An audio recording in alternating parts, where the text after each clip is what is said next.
Oh my God.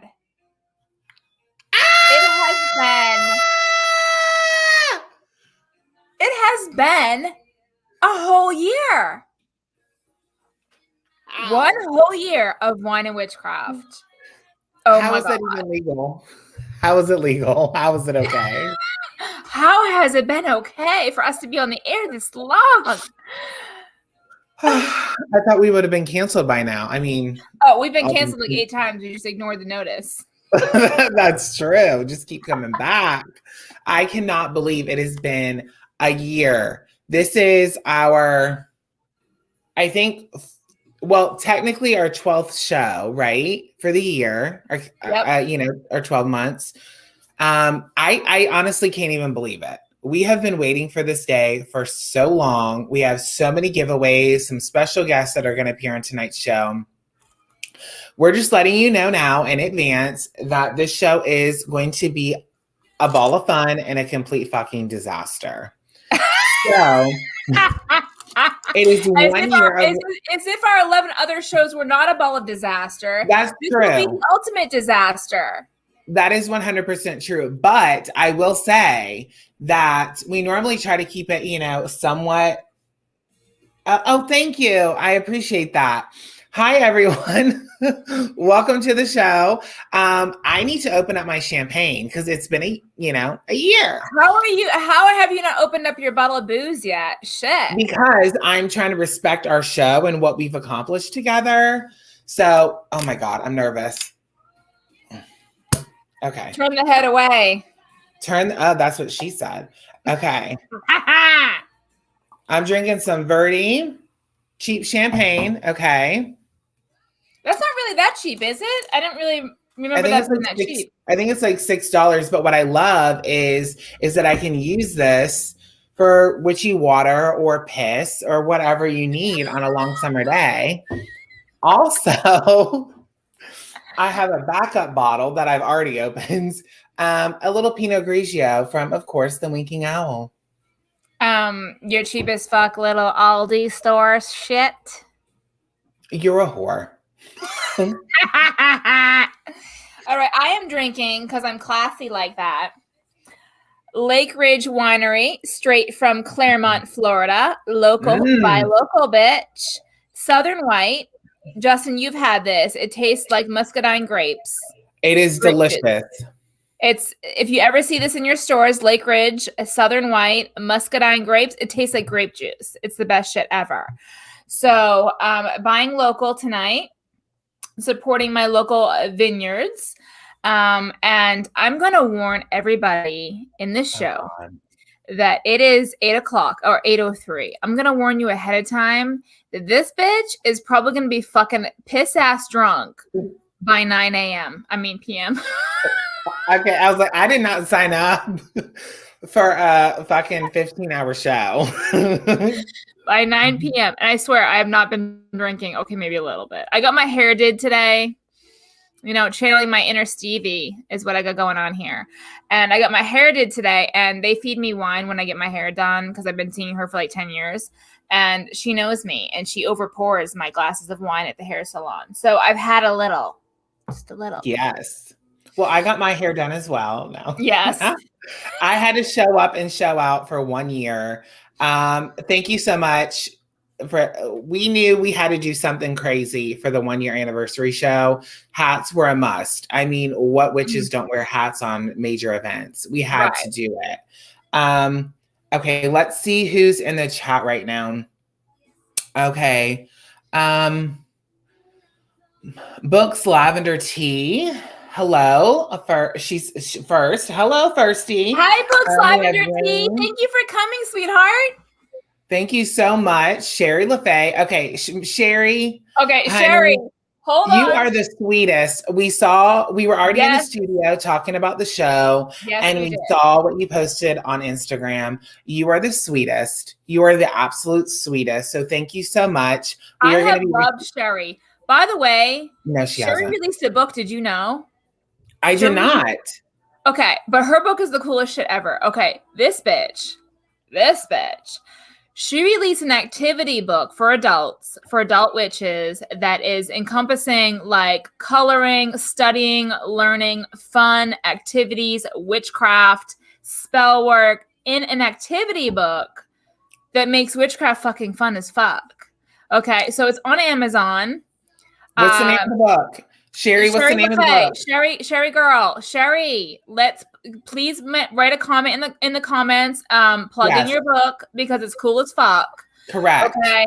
So yeah, she did, and I'm so proud of her. So proud of her. I've been following Sherry for a hot minute. I love Sherry. Sherry, honey, please plug yourself. We are going to be reaching out to you very soon about something else as well, but we'll move on from that. Debbie Dunaway, hello. Kayla Marie, who else do we have in the chat? Noah. Hey, Noah. Thank you so much. I know Noah from way back. Oh, Noah and I go way back. Shit, I know. Congratulations. I'm so proud of you. Thank you. We have worked hard and went through a lot of shit and a lot of alcohol. Okay. I don't know how many bottles of wine and other stuff we have went through to get to this point. Let's see. The Witch's Lily Pad. You two look great. Happy anniversary. Hard to believe it's been a year. It does not feel like it. I don't know. Sometimes I feel like it's been 5 years, and then other times I feel like we just started. Yeah, me too. You know what I mean? Yeah. September Crow. Hello, September Crow. Kathy Bowe. Kathy! Hi, Kathy. Oh my God. Kathy's here. In the house? Oh, girl. Let me tell you something about Kathy. That bitch. I'm putting her ass on blast because she hasn't made a video in like almost a year, and I'm having problems with that whole scenario. I'm having total Kathy, what's the deal? Yeah, what's the deal, bitch? Because I'm done. Tulip Moon said, "Bless be. I love the sassy outfits." Yes, ma'am. Where did we get our hats? Okay, Brittany, where'd you get your hat? So, okay. I got my hat off Etsy. It was about $65, but it's handmade. It's hand stitched. So, I saved up for it, and I just really wanted a witchy hat. And it's not just for aesthetics. It's not just for the show. I really just wanted a hat for spell work and ritual. When I'm in ritual, I want to feel myself. You know what I'm saying? And I wanted something cute for aesthetics as well. I mean, aesthetics. Come on. I love aesthetics. It is beautiful. I wanted something that encompassed me, something a little sexy witchy, but a little bit, serious witchy at the same time. So it is hand stitched, handmade from Etsy. If you just type in felt handmade witchy hat as a search on Etsy, it'll be like the first or second item. They're a little pricey, but well worth it. It's worth it. It is absolutely beautiful. September Crow, you two look gorgeous. Thank you. We try our hardest, but it doesn't take much because we're blessed. No, I'm kidding. It's just a lot for this to happen. Okay. Let's be honest here. A lot of makeup, wigs, hats, photo, smoothing everything to make this look presentable and not like a toad in a dress. I just have to say, hold on. I have to say, doesn't Justin look fucking gorgeous? I feel like Tori Spelling. Yeah. Like, honestly, you look like the 90210 Tori. Like, I wish I was the Tori that inherited money from her dead father, not the real Tori. Is he dead? He's dead? I didn't know who was dead. Aaron Spelling's been dead. And he only left her like $800,000 out of like $400 million. Well, shit. But I'm just going to say, Justin, you look fucking fantabulous. Sexy as fuck. The funny thing is his hair looks surreal. It doesn't even look like a wig. Like, you look fucking sexy. And I love it. I fucking love it. Love. You are beautiful too. We are beautiful witches drinking our wine. Well, our champs. Witch of Enchantment, you look awesome. Thank you so much. That's a flying looking hat. That's a fly looking hat. Sorry, I don't speak English, apparently. Oh my God, Tori Spelling, that would be a witchy persona. Could you imagine? But you do though, it's weird. You look like could be a Tori Spelling witch. But weird. It's weird. It's odd. I look like a young Stevie Nicks, like Stevie Nicks when she was young. That's what I feel like I look like. I'm channeling my inner Stevie. Stevie Nicks is cool, and Tori Spelling's okay, but Tori Spelling's hot as fuck. Yeah, I guess. That's true. I mean, she was Donna Martin. Donna Martin graduates. Donna Martin graduates. Those of you who are not Toledo fans, you know exactly what I'm talking about. I wish I had some more Bud Lightning. Bud Lightning, I've seen that. I wasn't sure if that's good. Is that really actually good? I've heard people say it is. Is it really good?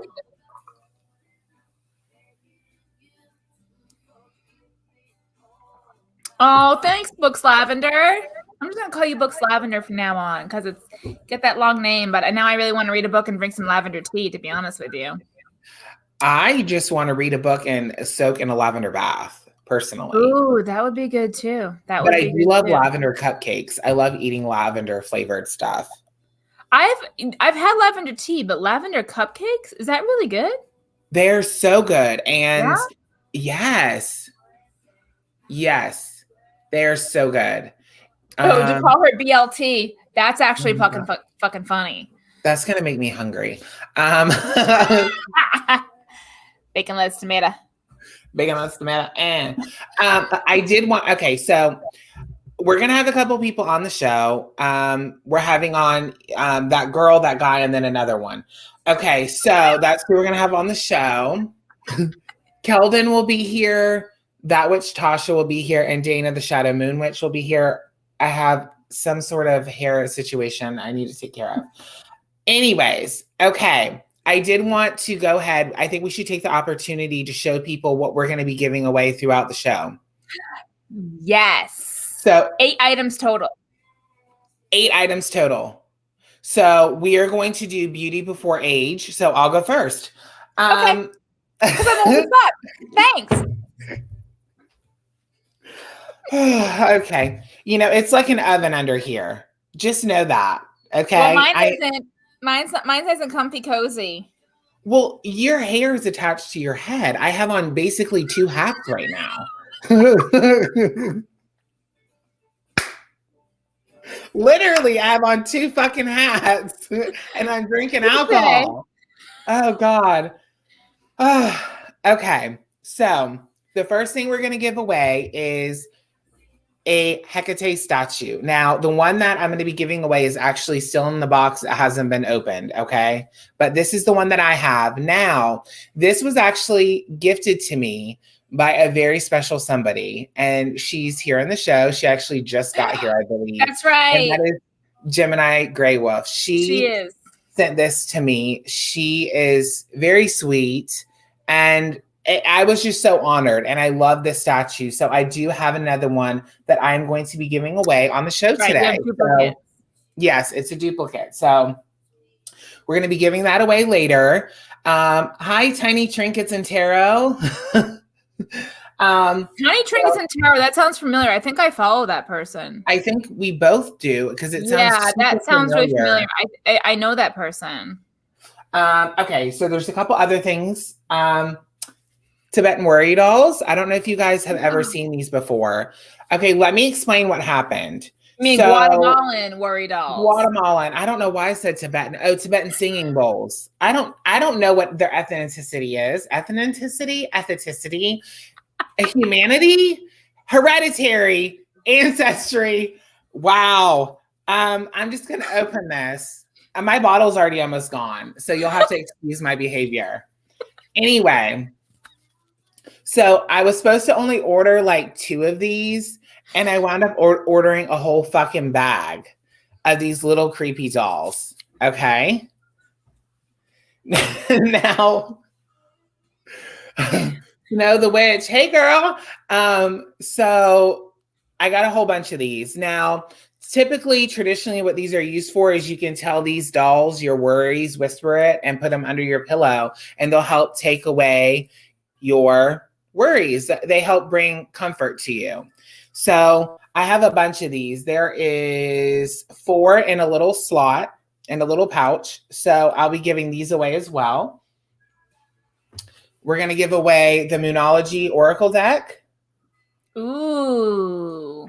I've just heard really good things about that deck. Like I've heard a shitload of good things about the Moonology deck. Yeah, it's good. It's really good. And then a book that I'm sure we all already have, but if you don't, here's your opportunity to get it for free. Oh, that book is Encyclopedia amazing. of 5,000 Spells. Well worth the free because it's expensive. It's free. It's free, honey, and free is always for me.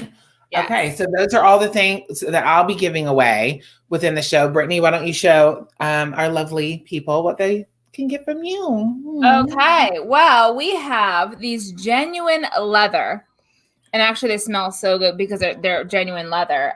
Sorry, this is backwards. These are tarot holders for on the go. So they are genuine 100% leather. Let's Ask the Cards is written on the first one. Nice metal clip. You put your cards in there. It's a standard size card holder. So they come as a pair. Nice metal. So both of them. There's this one in black. And then there's this one with the sun and moon. And again, same deal. Genuine leather with a nice button clasp. But they, like I said, they come as a pair. So whoever wins these or gets these, you get both of them. So it's good for tarot on the go. You know, you don't want to you don't have a sachet bag, or you don't want to bring a sachet bag. And the good thing is they're hard, so your cards are well protected on the go. So, tarot card holders as a pair. You will get no books, Lavender. It is not wrong that you want to win something. No, ma'am, it's not. That's perfect. Oh yeah, and they'll be winners. Winner, chicken dinner. I was just about to say that. These are made specially by Ganesh. If you guys know Ganesh incense line, this is their specialty line. I have 2 incenses, unused, unopened, brand new. Just got them in a week ago. I ordered them specially for the giveaway. They were not for me when I bought them. When I purchased them, I bought them specifically for y'all. The first one is Divine Wood. And I haven't opened the package, so I don't know what it smells like through the package, but really, really good. That just sounds like Divine Color of Wood. Green. Divine Wood. Okay. Pointy wood. That wasn't a Western. What a divine cock. So divine. Divine Wood and Color of Dreams. This one is actually, the stick is actually purple, which is kind of cool looking. But these are the 2 incenses by Ganesh. And it sounded like I just said incense. Incest. Incest? None of that will be on the show, I promise. But that's where we draw the line. Pointy penis and Color of Dreams. So I think there's 15 sticks. Yeah, it's 15 sticks each, unopened, unused, brand new incense. The third is a crystal grab bag.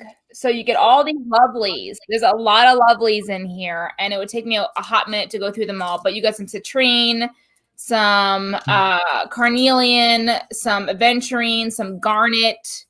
There's some sodalite, quartz, amethyst. I mean, it goes on and on and on. But if you guys can see, it's basically a crystal grab bag. There is the little bell, meditation bell. And then you get a little cork bottle over here of a lot of little shards of different crystals. But all the crystals in here that I chose to go in here are pretty self-explanatory. If you're a crystal witch, you'll know right hand. Actually, if you're a beginner witch, even at that matter, you'll know exactly what these are. Labradorite right there. Basically just a crystal goodie bag, grab bag. So that is all of 3 of mine. The 4th one is a very, very, very special one. And if you guys tuned in to last month's Wine and Witchcraft, I am giving away a Wine and Witchcraft t-shirt. I was wearing it the whole entire episode in last month's episode. I don't have it. It's actually in my wash. I'm washing it, so I can't show it to you. But if you flip back to last month's episode, or you were part of last month's show, you will see the Wine and Witchcraft t-shirt I was wearing. You get one in your size. That is the fourth product that you could possibly be winning tonight, is a custom Wine and Witchcraft t-shirt. So yes, you need to get your Wine and Witchcraft t-shirt. Go back to the episode. You can see it. I got mine and got makeup all over it before I ever got to wear it on the show. So there's that. I have to buy another order one. a new one, bitch. I know. Book slot BLT wants to know, does it smell like a man? What does what smell like a man? Oh, the penis? Yeah, the divine wood. Okay, well, I don't want to open it because it's brand new, and I just have a thing against. I want the owner to open it, whoever gets it. So I'm not going to open it, but through the plastic, honey, if my man's penis smelled like that, I would suck it all night long.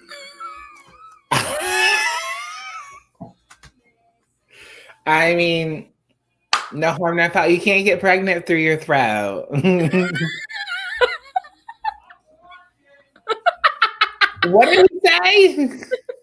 My husband just yelled from down the hall, "I'm watching." Oh my God. Okay, I'm going to pour some more champagne. Okay. Who else? Okay, anybody want to put in the comments what they're drinking tonight? What are y'all drinking tonight? You drinking with us? Come on, bitches. Come on. It is Wine and Witchcraft. You better not be saying water in the comments. No, we got to be drinking. Come on, y'all. Come on, y'all. Honey, I want labels. I want labels. You two are going all out with the giveaway. We really are. I mean, here's the thing. Brittany and I have done like projects together before years ago, but nothing ever really long-term. This is the first thing that we did. And, you know, Brittany started this live show before I even was back on YouTube. And I appeared as a guest twice. And then she was like, okay, look, here's the deal. Come on, stop being a little bitch. And I was like, no, I don't know. And she's like, come on. And magic was made, honey. What can I say? Here's the thing. When I had you as a guest, as my best friend, I was like, okay. I mean, how could you not have your best friend on the channel, right? So I had you as a guest, but the views and the ratings and the fun that ensued was just like the olden days. I mean, when we used to get together back in the olden days with I Heart J. Williams and Coconut Summer 11, I mean, the chemistry was inevitable. And when that exact same thing happened when I had you on the show. And then I had you on the show again and the ratings went up. And I'm like, okay, the chemistry between us two, why you need to co-own with me. I'm going to make it an actual trademark and I'm going to co-own. We're going to co-own the show. And that's what happened. And I was like, hey, bitch, I'm going to give you rights to half the show.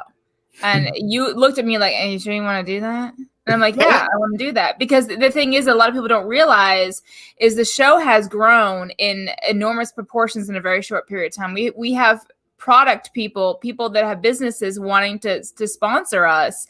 And we already have a sponsor until the new year. You know, we have a lot of people interested in what we're doing here on YouTube and StreamYard. And we started as a little rinky-dinky show. We still are a rinky-dinky show, honestly. We are still a rinky-dinky We still show, rinky-dinky. Yeah. But the fact that people are showing interest in what we're doing, what we're trying to bring to the community, we're trying to bring education, comedy, fun, and just a place where we can all come together and have a good time and drink and de-stress and just enjoy ourselves together with like-minded people. That's what Wine and Witchcraft is all about. It's about entertainment and laughter and joy. And yeah, if we learn something, great. But you know, when you get alcohol in us, there's no fucking telling what we're going to say. That's our tagline. Literally, that's the tagline of the show. After a few drinks, you never know what the fuck we're going to say. I mean, shit. It is. And I don't know. It's just been such a joy. It has. I cannot believe that. And honestly, I have to say, this show would not be what it is without the guests that we've had this year. I agree. It started with Kelden.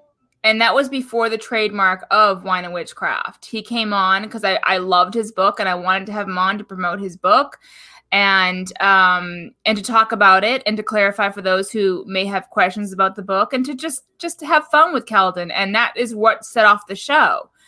And it grew like wildfire. And I didn't expect it to grow that quickly, that fast. That's when I soon realized I need a co-host. I can't do this by myself. But this show would not be as popular as it is without some of the guests we've had on. And we actually have one of our first guests on the show tonight coming on our show. And what do you want to say about her? Because she is fucking fantastic. I love her. Yeah. Who are we talking about? You don't know who we're talking about? Dana? Dana is an amazing lady, and she'll be on later. And we have plenty of amazing things to say about Dana a little bit later. But the other amazing woman that we have on the show, again, brought so much fun and joy and just... Dana is the wrangler. Okay? Dana is the wrangler of this whole travesty every time the three of us get together. Because, when Dana's on the show... It's literally like we lose our shit because we know mom's in the room. Like she keeps us on task. Come on now. She does not keep, maybe she sort of keeps on task. Yes. But 100%. Dana doesn't have any shame to put us in our place because Dana has been with us since 1999. Wait, isn't that a Prince song? What? Gonna party like it's 1999. I don't know. Whatever. But I ain't talking about Dana. I'm talking about another blonde bitch like me from Canada. I think I look more like her than you do. From Canada. She's from Canada. We are talking about that witch Tasha. Oh, we are talking about that witch Tasha. And let me just say, I'm really glad that she didn't say A after everything she says. Because let me just say something. I watched a TV show with a guy that was from Canada in it, and after every sentence, it was like, "Yeah, I'm gonna rip this goat apart and get all his innards out." Well, I don't think all Canadians are the same, just like all Americans aren't the same. We're not all stupid. No, but I remember when I first met Tasha on here, I asked her. I was like, "Do you do the A thing?" She's like, "No, I don't do the A thing. We ain't doing it." I'm like. Thank you, baby Jesus. Thank you, Lord. No, but you know what Canada gave us? Do you know what Canada gave us? And I said this in the show she was on, and I'll say it again.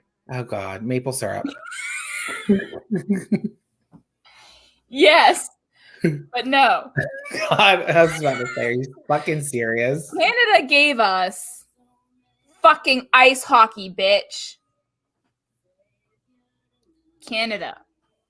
They also gave us Justin Bieber. Them and their sticks between their legs. I'm not mad about Canadian dick, I'll tell you that. Okay. Well, I'm sure Tasha is an expert in Canadian dick. Well, we'll have to ask her. With no further ado, let's have Miss Tasha on the show, shall we? Let's have her on here. Hey guys! Hi, Tasha! Hi! Now I'm tempted to say it. I won't do it. I'm filling in my glass. So, my sweet love, what are you drinking? Okay, I'm getting really classy today with a homemade wine. Oh. Flavored to taste like a Mai Tai. What? So my mind is fucking blown. It's written on the bottle. So that's how we do in Canada. And what kind of sorcery is this? I've been pre-drinking, pre-celebrating. There's no brand. It wasn't a Beringer, but I can assure you it's not. I can barely make eggs. The Mai Tai. Fuck. I can barely make eggs, and she's making fucking wine. Oh, I didn't. I just drink it. Oh my God, that is so funny. Okay, first of all, why does that not exist in America? It needs to happen. Totally. Get it up there. Yeah. It's gonna happen. So if the I'm just witchcraft looking. thing doesn't work out, I'll peddle some wine. I'll be a wine legger. Oh my God. That is so funny. Okay. Okay. We have people drinking water. We have people drinking red wine. Dr. Pepper. Excellent. Okay. Marlo. I like it. Is there rum in that Dr. Pepper? Oh my God. That is so good. Straight up truth, bitches. Love it. Justin, what made you change your YouTube channel? I did a video about that. Let's see. Okay. So Tasha, how are you? I mean, we just saw you like 2 months ago, but it feels like forever in our cute heart. as ever. I'm good. It feels like forever. I had so much fun with you guys. So I'm just excited to be back and to hang out with you. And congratulations on your 1 year. That's cheers to that, guys. Find my camera here. Cheers. Cheers. I think it's incredible. No, but I'm doing really, really well. I was just kind of, as I was drinking my wine, I was just thinking about how amazing it is. Like, we were kind of like the last generation of witches to kind of grow up without the internet, and to have the internet and to be able to meet so many witches from all over the place. Like 13-year-old me wouldn't think this would ever happen. So it's incredible. It's amazing. That is so funny. That is so weird to think about. I've never even thought about that before. Yeah, Right? no, that's true. That's a good point. Like, I remember when I first got a computer, I think I was maybe 13 or 14, like the house, not me specifically. And I remember like the AOL dial-up and like all the noise. I never would have imagined like that anything like this would ever be possible. That's crazy to think about. You know what my theory is? Well, actually, I passed this by my husband too, and he agrees. I think the aliens came down from outer space. I'm done. And they landed on no, just hear me out, right? They landed on Earth, and we, in Area 51 and whatnot, we stole their technology, and that's why you saw the rise in technology in a very short period of time, because them bitches had some shit going on. I don't know what drugs they were on when they arrived, but they had some good shit, and we were like, give me some of your shit, and so we took their shit, and now we have their shit. You know what I'm saying? Hey, I keep an open mind. I keep an open mind. I think that's definitely possible. There are some things we cannot explain, right? Ancient Aliens, guys, who hasn't seen it? Like, oh my God, that show is addicting. Right? Like, if you ever been over on a Sunday and you're just like laying on your couch and you're just ancient alien it up. Yeah, you do. You have to keep your mind open to anything, and your legs. Legs have to be open at all times. Oh, yeah. Okay. Canadian dick. Opportunity. A Canadian dick. Have you who has had sex with someone from a different country? Like, are all the guys you've messed with Canadian? No. What? Okay. The world is an adventurous place. Like what countries we talking, bitch? I mean, what let's compare dicks. What we got? What we got? I want to say he was over here from Syria. That's kind of okay. That's far. That's far from home. Far, like you gotta mix it up every now and then. I agree. How do you know what you like if you don't try a couple? Yeah, that's right. I've only had an American dick, so I wonder what all the other dicks are like. You gotta experience Canadian. You gotta have the Canadian bacon. Oh my God, I love that. I love that so much. Yes. Canadian bacon. Is that your hockey stick, or are you just glad to see me, honey? We've got some pretty nice hardwood up in Canada, and all seasons of the year, and I highly recommend. I highly recommend. Hop the border and find a dick. Yes. For real, honestly. So I did want to ask you, Tasha, so like, what was your experience? Like, how did you feel after you did the show? Because we're kind of just talking to the people that we've had the past year to celebrate the show, obviously, but to also talk about their experience, what they liked, just kind of get a feel for how it was for them. I had so much fun with you guys. Like, I'll be honest, I was super nervous. I was super scared. I was like, okay, never done anything live before. Like, oh God, like, what if you get on there and you don't know what to say? It's just normal things. I think I have the same thoughts sometimes, probably you guys too, like before you do a YouTube video where you're kind of like, what am I going to say here? Yep. But it was so easy to talk to you guys. And as someone with anxiety, like, I feel very calm, and I think that's a compliment to both of you and your hosting skills. It just felt fun. I felt like I was talking to friends, like very comfortable, and you don't always get that. So I think that's what makes you guys a little bit more special, is this like natural chemistry that you have that then makes your guests feel good. And then I was like walking on air and I was bragging to everyone. I'm like, yeah, I was just on a show the other night. Like, no big deal or anything. Well, I have to say, I wasn't as familiar with you specifically as Brittany was. Brittany is the one who introduced you to me and your videos. And I must say, I told, like, after the show was over, and I don't mean this any disrespect to anybody else, but Brittany knows that this is true. That was my favorite show. The one that we did with you was my favorite show of the year. I had so much fun.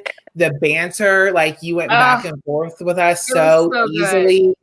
The energy, it was my favorite show. I had the most fun that I had in a long time with you and on that show. It was just so much fun. So, and I have to say, honestly, Tasha, when we had put this whole thing together, and I was like, I want to have Tara with Tasha on, and he's like, who the hell is that? And I'm like, okay, all right, let me send you the link. So he's like, okay, let me binge watch her videos. I'm like, you do that, boo, but I don't care if you binge watch. She's been on the show, okay? So he binge watched. Well, I had already watched them because I watch all of your videos, right? So, you said yes, absolutely, blah, blah, blah. And so I was already comfortable with you because I felt like I already knew you because I have been watching you for like years, right? Yeah. But he's all a newbie. So, but I still had that same meeting jitters because we had met each other through comments, but have we ever like done this? No. Right. So, and everybody's slightly different in the live than they are pre-recorded because pre-recorded is, it's pre-recorded, so it's a little different.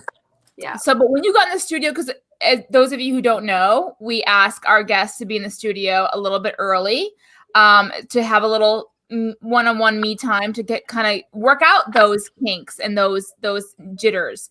And the minute she snapped into the studio, it was like I had been talking to somebody I just haven't had in contact with for 10 years or something. Yeah. Like I've known her, but I just haven't talked to her in a long time. And literally the minute she started speaking, I'm like, okay, I'm good. I don't need nothing else. Because her personality is just it's there. The witchiness, the personality, the outgoingness, the people person. It's right there. And then being able to talk about your profession in the show, oh my God, that made my heart melt. I love to be able to talk about someone who helps people. And Tasha is the epitome of that. And not to mention, she looks like Hilda. I mean, I know, right? Even my dad watched the show, which like, I'm a little bit like, okay, Dad, like you saw my wild side a little, but that's okay. And he's like, Tasha, like you do look like Hilda. He's like, it all makes sense now. He's like, I'm trying to put it together. And then I was like, okay. And she was also Pam on The Office in the UK. Did you know that? Yes, no, she was. I did not know that. I have to look at her IMDb, and I did see that. Yes. Yeah, it was like I recognized her from somewhere else when I was watching Sabrina. And I was like, I don't know where. And then after that, I'm like, I'm checking this girl out. Just out. And so are you. I mean, that's the thing is like, we as owners of a show here on YouTube, we get the jitters just like you do when we're meeting somebody that we don't know. But the beauty of it is when we put someone in the studio and they have the same personality, outgoing, spirit, witchy fucking vibe is amazing. We're like, okay, we're good. Because the minute we hit that live button, it was like we had been talking for 10 years. And we don't even talk for 5 minutes. It is what it felt like it is. And it doesn't happen every time. And it doesn't always happen as easily as it did. So for me, the show with you was my favorite show of the year. I Aw, had the me too. most fun. Me too. And Me too. I just felt like our Yeah. conversation was so in depth, and to be able to talk about deity and in the way that we did, and also talk about your connection to deity and how that lines up with your career and your own experience. I don't know. It was just a fabulous show, and to have so much fun. And I mean, you're serving me Wednesday Adam realness right now, which I also love. That's what my husband said, because he's watching the show too. He's like, Adam's family, what going on here? It's like a blonde Wednesday. Wednesday would hate it, but I like that's exactly what he said. I love it. You're beautiful, and I love it. She's so cute. And I told you, like, I just want to gobble her up like a chocolate chip cookie. Like, she's just. And I will say, I need to say this, that I reached out to Tasha. Now, we haven't even talked about this. And Tasha did her tarot reading for me. And I'm not ready to talk about it. I haven't even reached out to her to talk about it. I have to say that when I tell you it was so good and so accurate, that's all I got to say. I've never had anyone else read my cards before, ever. Props I to didn't you. know I took your tarot virginity.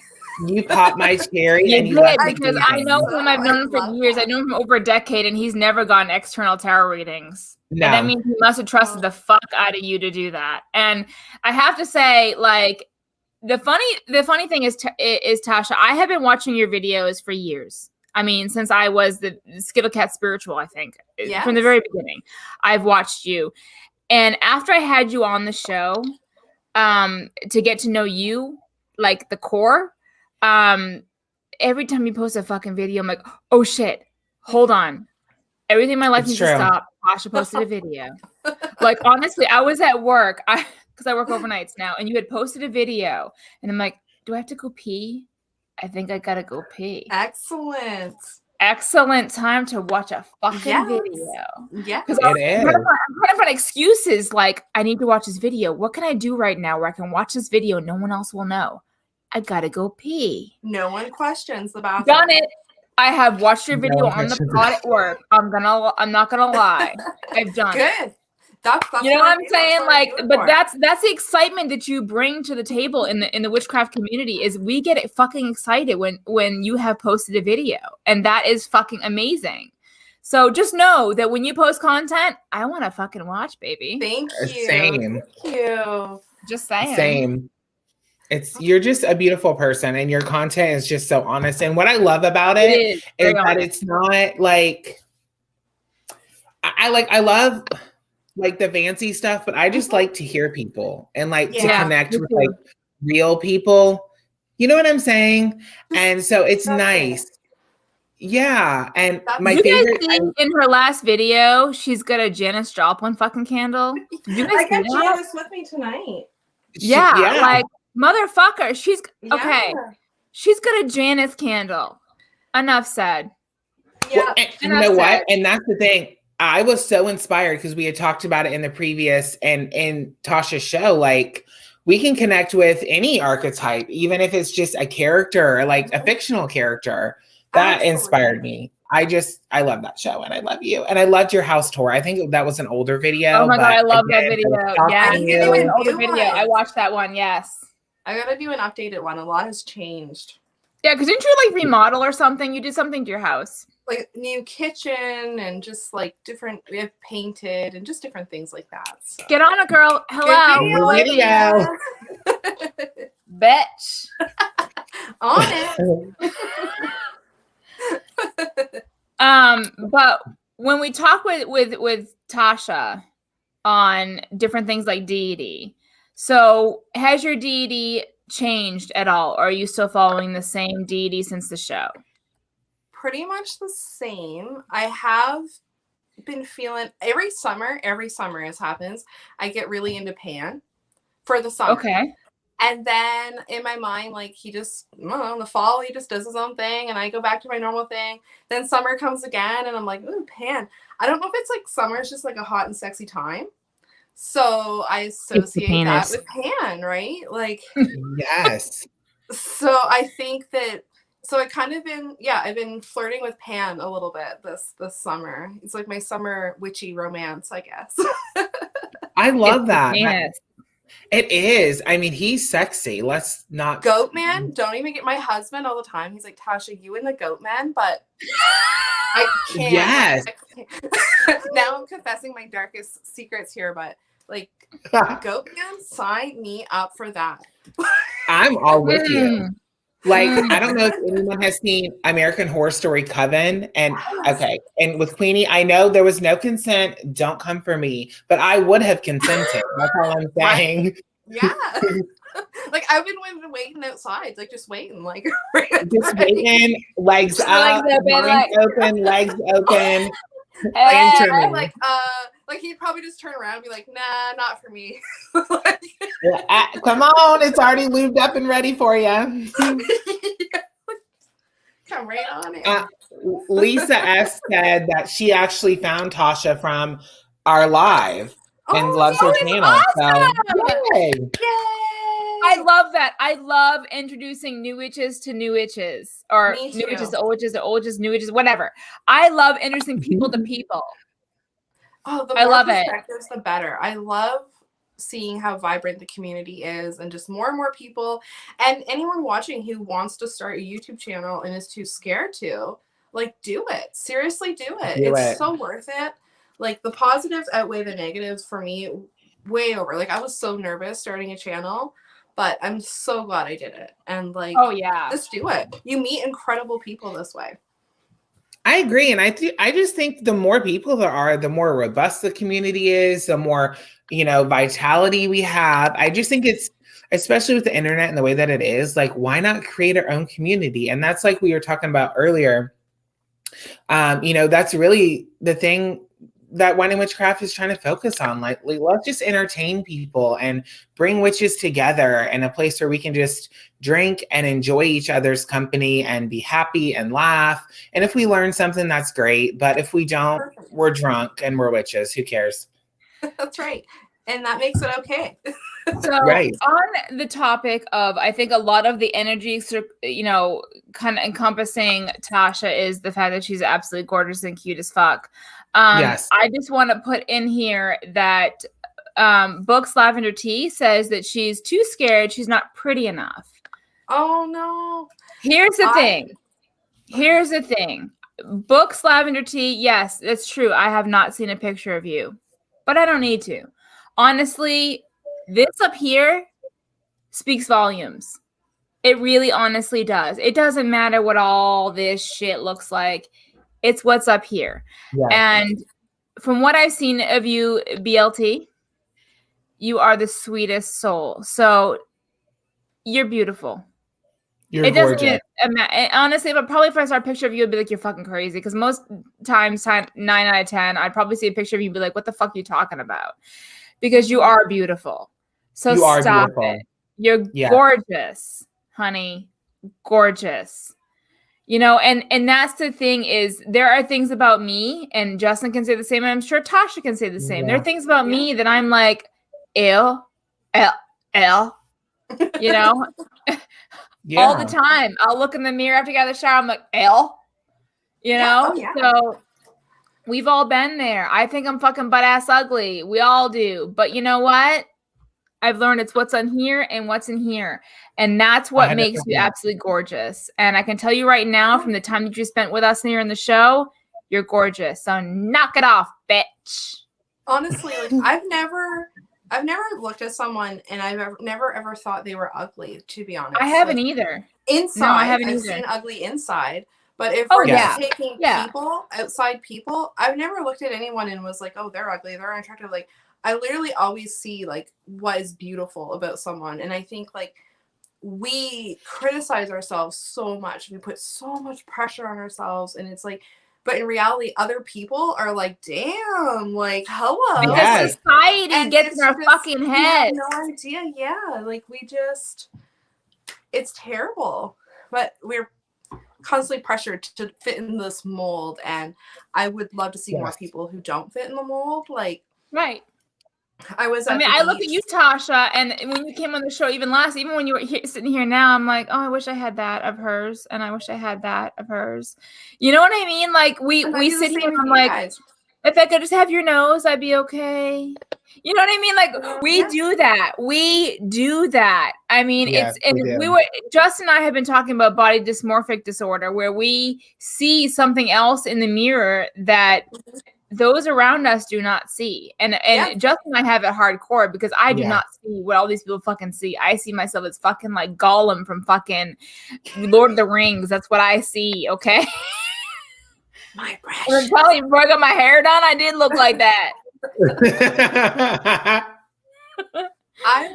I was really I used to give myself a really hard time about going to the beach, right? Like everybody does it.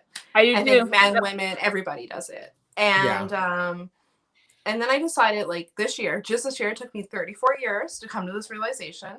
No, Tasha, you're going to wear what you want to the beach, because there might be some other girl at the beach who's the same shape as you who never sees girls like you wearing what they want at the beach. So it's like we have to put ourselves out there and just be uncomfortable, I think, and start changing the narrative. You know, we have to start, like, all of us just putting ourselves out there like this. We're all normal human beings. We're all beautiful. Yes. We don't have self-love, self-empowerment, women, female power, energy, free Britney, all of it. Okay. Yeah, Britney. Free Britney. Seriously. Britney bitch. Fuck. That woman has herself under control. She can control herself. Like that would never happen to a man. That would never be allowed to happen to a man. No. It's crazy. I can't believe it's happening in our day and age. Like I know this isn't a Free Britney podcast, like talk, chat, whatever, but when she said about her IUD, excusez-moi? What? Pissed. You can't do that to someone's body. Like, no. It shocked me. It shocked me. Horrifying. Well, I do. It is. It's crazy. I mean, it's 2021. It's about 2022. Fuck. Free Britney, bitch. But I just want to say thank you to Tasha for being on the show and coming back. We love you so much.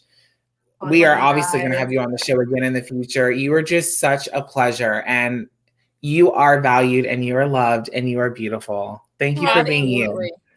Absolutely. You guys too. Seriously. All the air kissers from Canada.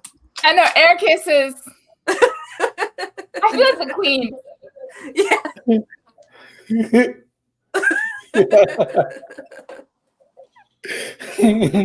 All you cool ass witches need to move to fucking Florida, United States, so we can all fucking just hang on the beach in our bikinis and look all fucking like whales. Yes. Literally. I know. Oh God. Yeah. Okay. Well, we're gonna let you go, Tasha, because we have to get to our first giveaway item. Ooh. So that's exciting. So we're gonna let you go, but we appreciate you so much. Love you, bitch. And spending time with us. Honestly, thank you. Love you guys. Thank you and happy anniversary. Thank you so much. I'll be hanging out in the YouTube. Okay, perfect. Please do. Okay. Please. See ya. Bye.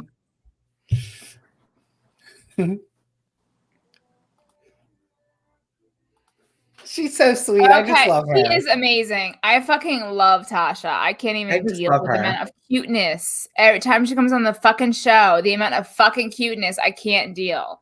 I know. Shit. Okay, let's go ahead and take a minute before we do this to look at the comments. Jim and I said that your makeup is on point, bitch. She's talking to you, Brittany. Love the hats. Thank you, honey. Justin, I love you both. We love you. September Crow, you're not ugly, honey. You're beautiful. Oh, no, she did. Oh, wait. Where did she say that? Where she did. Oh, no, I'm coming to Rhode Island. I'm going to beat that fucking bitch because I know where she lives. Her fucking ass. She's going down. She's going down. She's yelling timber. Anyways, hello from NC. You all are gorgeous. Thank you. Golden Girl 5. Hey, witches. I'm just trying to check up to see what else is going on here. Sherry LaFace said, I have a timeshare that has a place in Orlando. When I come down again, we need to get together. Absolutely. Hell yes, baby. Yes, I'm in Orlando. ma'am. I'm in Orlando, which, yes, honey, for the past decade, I've been living here.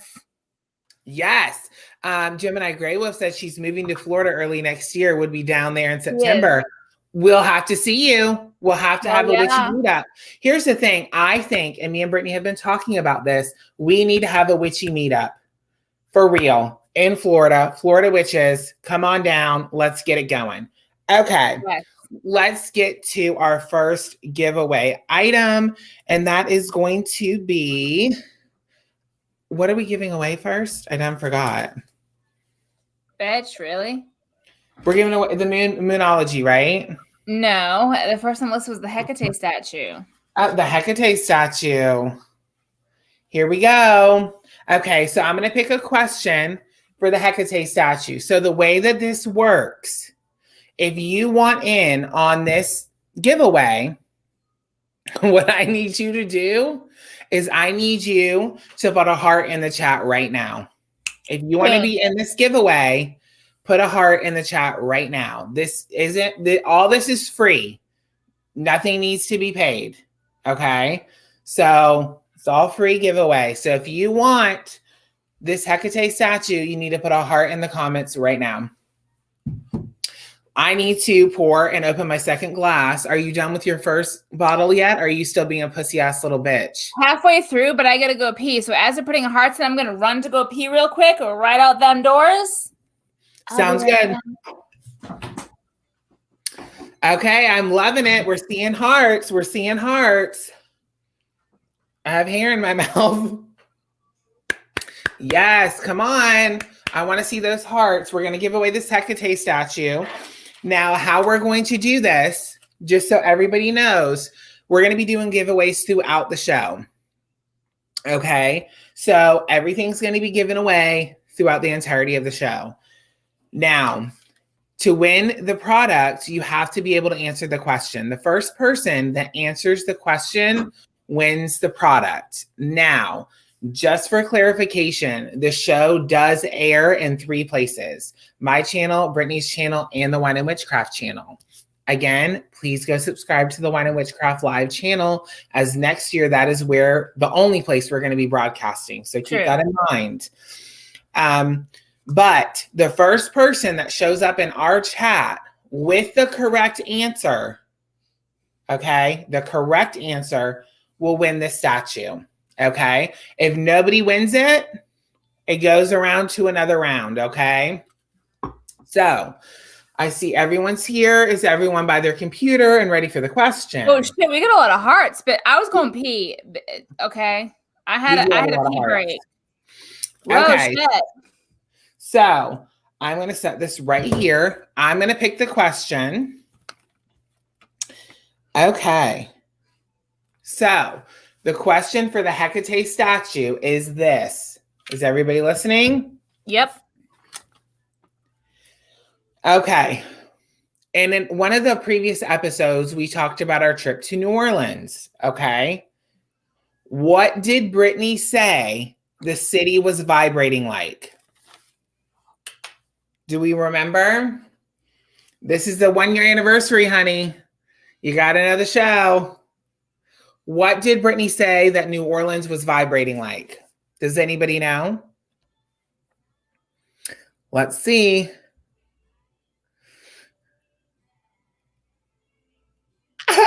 Cock? Was it cock? It wasn't cock. But someone did get it right. I see it. Someone did get it right. Okay, who's the winner? The first person to enter the right answer was Starlight Spellsinger. A dildo. A dildo. Good job. Okay. Starlight Spellsinger has won the Hecate She has statue. one. You have won the Hecate statue. Now, Starlight Spellsinger, if you have an Instagram, what I want you to do is go to Instagram and look up the one in Witchcraft and send it a message. That is how we're going to correspond, if that works best for everyone, to get your address so that we can mail the products to you, okay? So please go do that. Follow us and send me a message on the Wine and Witchcraft Instagram so that we can get this to you, okay?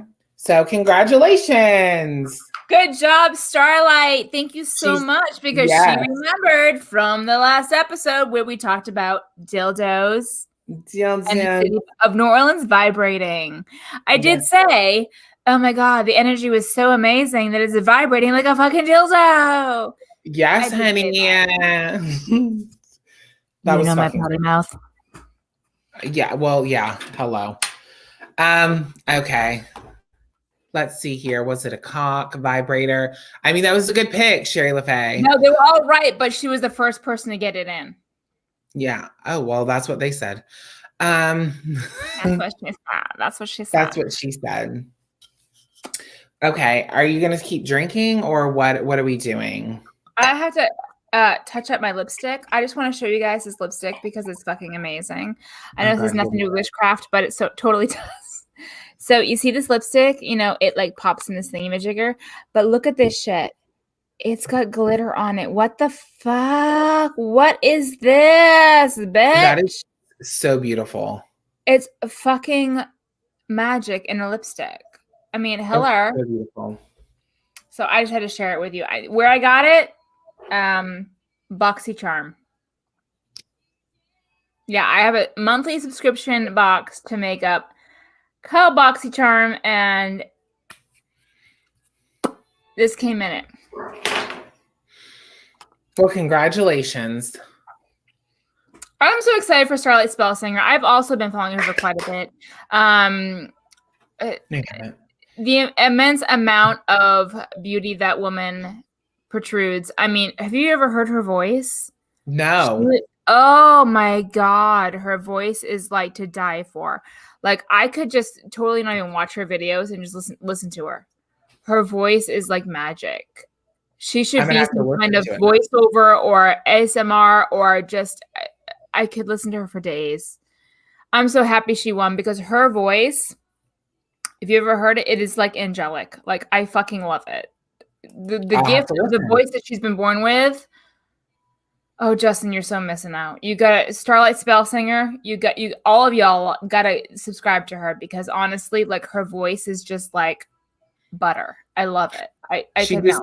She just said, "Be right back. Got to go get a lavender lemonade with vodka. This witch needs her buzz on." Lavender lemonade with vodka. Oh my God, the perfection of that. Maybe Brittany should start drinking. That would be nice. You're far behind, bitch. I am in my second glass. How many glasses do you want, bitch? I've already finished this whole bottle. They don't count that cheap ass shit, okay? I don't care. And champs. That's champs. Okay, champs don't count for shit. Shit.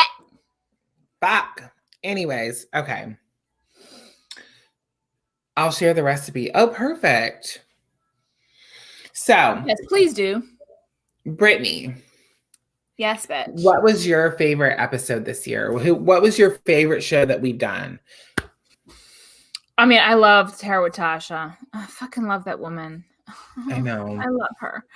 I'm not gonna say favorite because they're all my favorite, but I want to say the most educational. Let's go with that. The most educational for me was the episode I did with the Shadow Moon Witch, Dana, on ancestral veneration and ancestral work. Because and here's the reason why. Because at that point in time, I didn't know what the fuck it was. Like I knew what it was, but like I couldn't practice it because I had no direction. I had no path. I had no guidance. I had no spirit guide. I had nothing towards it. So I depended on my witchy friends. And that's what this community is. Yeah. It's depending on the people we meet here, whether we ever meet them in real life or not, doesn't even fucking matter. The education that we're providing here on this platform, that we're sharing with one another, that's where we learn for a lot of us. And for ancestral veneration, it was through Dana, and it was through you, honestly, Justin, because you had been walking that path a little bit, couple more months than I had.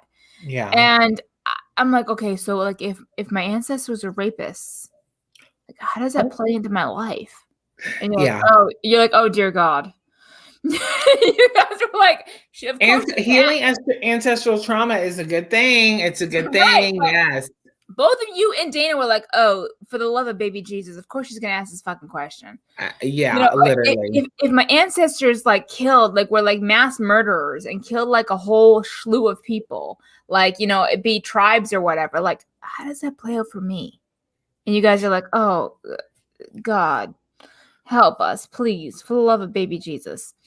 So that's what it became. So it was an educational moment for me. So I have to say the most oomph that I had from an episode was sitting here shooting the shit with you and Dana, the Shadow Moon Witch, and absorbing like a sponge all the shit that you guys had absorbed, and then absorbing into me, because that launched me on a launch pad into ancestral. Where you are now. Yeah, ancestral DNA. Yes, and if nobody's watching, you need to be watching. Okay, Brittany has a whole YouTube series right now that she's doing about her witchy room, and she already did her episode about her ancestry heritage altar. So you guys should really go check that out if you haven't seen it. It's absolutely beautiful and stunning. Ancestor work, I just think, is at the core of everything we should be doing. That's just me personally, but what do I know? Nothing. What do I know? Nothing.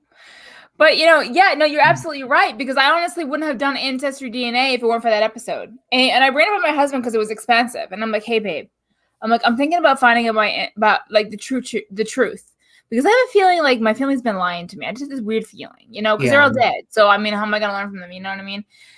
The stuff they've been told as me as a kid, I'm like, I don't know if this shit's fucking real. So, I'm like, I want to do the ancestral DNA thing. And he's like, well, how much is it? I'm like, $75. He's like, wait, what was that? $75. Did you say $75? $75. So he's like, okay, well, if it means that much to you that you really want to find out who you are, let's do it. We get the money right now. Let's do it. And I'm like, you sure? He's like, go for it.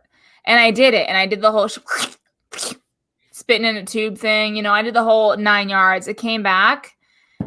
Then I'm half, which I already knew. I'm half British. Yeah. Big whoop-de-doo. I already knew that. I grew up with that. But the other half that I was lied to about, it was all complete lies. Oh, complete lies. My family lied to me, 100%. They denied the fact that I was Irish. Denied it. But yet I'm 56% Irish. What the fuck? Why would you hide that? And then I got into this whole entire why. Why do they deny it? Why do they lie to me? I got in this whole entire thing of why I was lied to. Pretty much figured out why. But my husband has done an amazing job of actually assisting me in connecting with both sides of my heritage. He has reached out and got me some things from England that I didn't get because my dad died too soon. So he's reached out and gotten me some pieces from my heritage altar that are right here, So that means the world to me. I know he's watching this, so good to see you, boo-boo. Anyway, Ancestry altar. Check it out. Check it out. 100%. Good video. Which, let's see. September Crow said, if we can't learn from each other, then what's the point? And Noah agreed. And I agree. That's the thing. Like, not all of us are authors or shop owners or whatever. Some of us are just Southern, fat, bi witches living in the South who are never going to publish a book or publish a tarot deck, but that doesn't mean that we're less valid. That's all I'm saying. And, we are here to build a community and to grow together and to educate each other and to enjoy each other's company. And I think that we just need to try to really come together and get past the bullshit and really grow into something bigger. And I mean, I myself am guilty of, giving into divisive behaviors because I'm a bitch at heart. But at the end of the day, we really should nurture and uplift our community. We should, because not a lot of us have an in-person community. So we need to, grow and really nurture our online community, because some people, this is all they have. They don't have friends that they can go to in the real life. So, I mean, it even goes for, going a little bit further than what you're saying, high priestesses and high priests. With that being said, some people get intimidated by that. They'll go to join a coven, and that's great, and that's wonderful, and you get that community. But then the high priest or the high priestess, who thinks that they are above and better than everybody else within the coven. It's kind of the same premise. Yes, you may have done a lot more study. You may have been a witch a little bit longer, but that doesn't put you as a moral person above anybody else. If you have done a workshop, been a teacher, taught Reiki, taught chakras, written a book, appeared, have a shop, sell things, used witchcraft in a positive form, in the right form, as an extra or as a way of living, that does not put you, because you're a shop owner or an author or a priestess or a high priestess or a candle maker or a rune maker or whatever it may be, a puppet maker. I don't care what you are. Does not put you above anybody else. All of us witches are just trying to find our way in life. And we're just trying to find our way by living the old ways, the old way of living. And I don't think it's fair to put someone down who hasn't, risen above to be a priest or a priestess or makes candles, or hell, I make candles. I don't put myself above anybody else. Shit, anybody can make a fucking candle.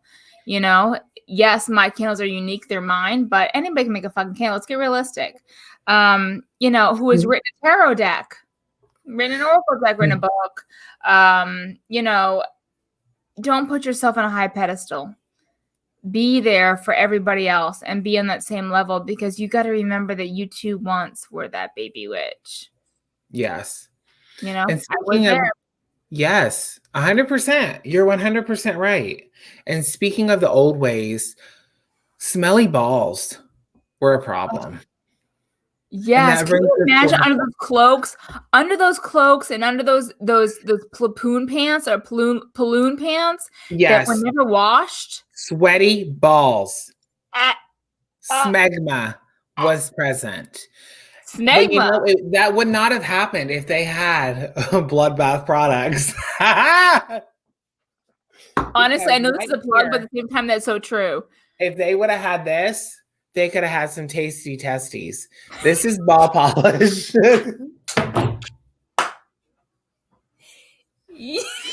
Yes.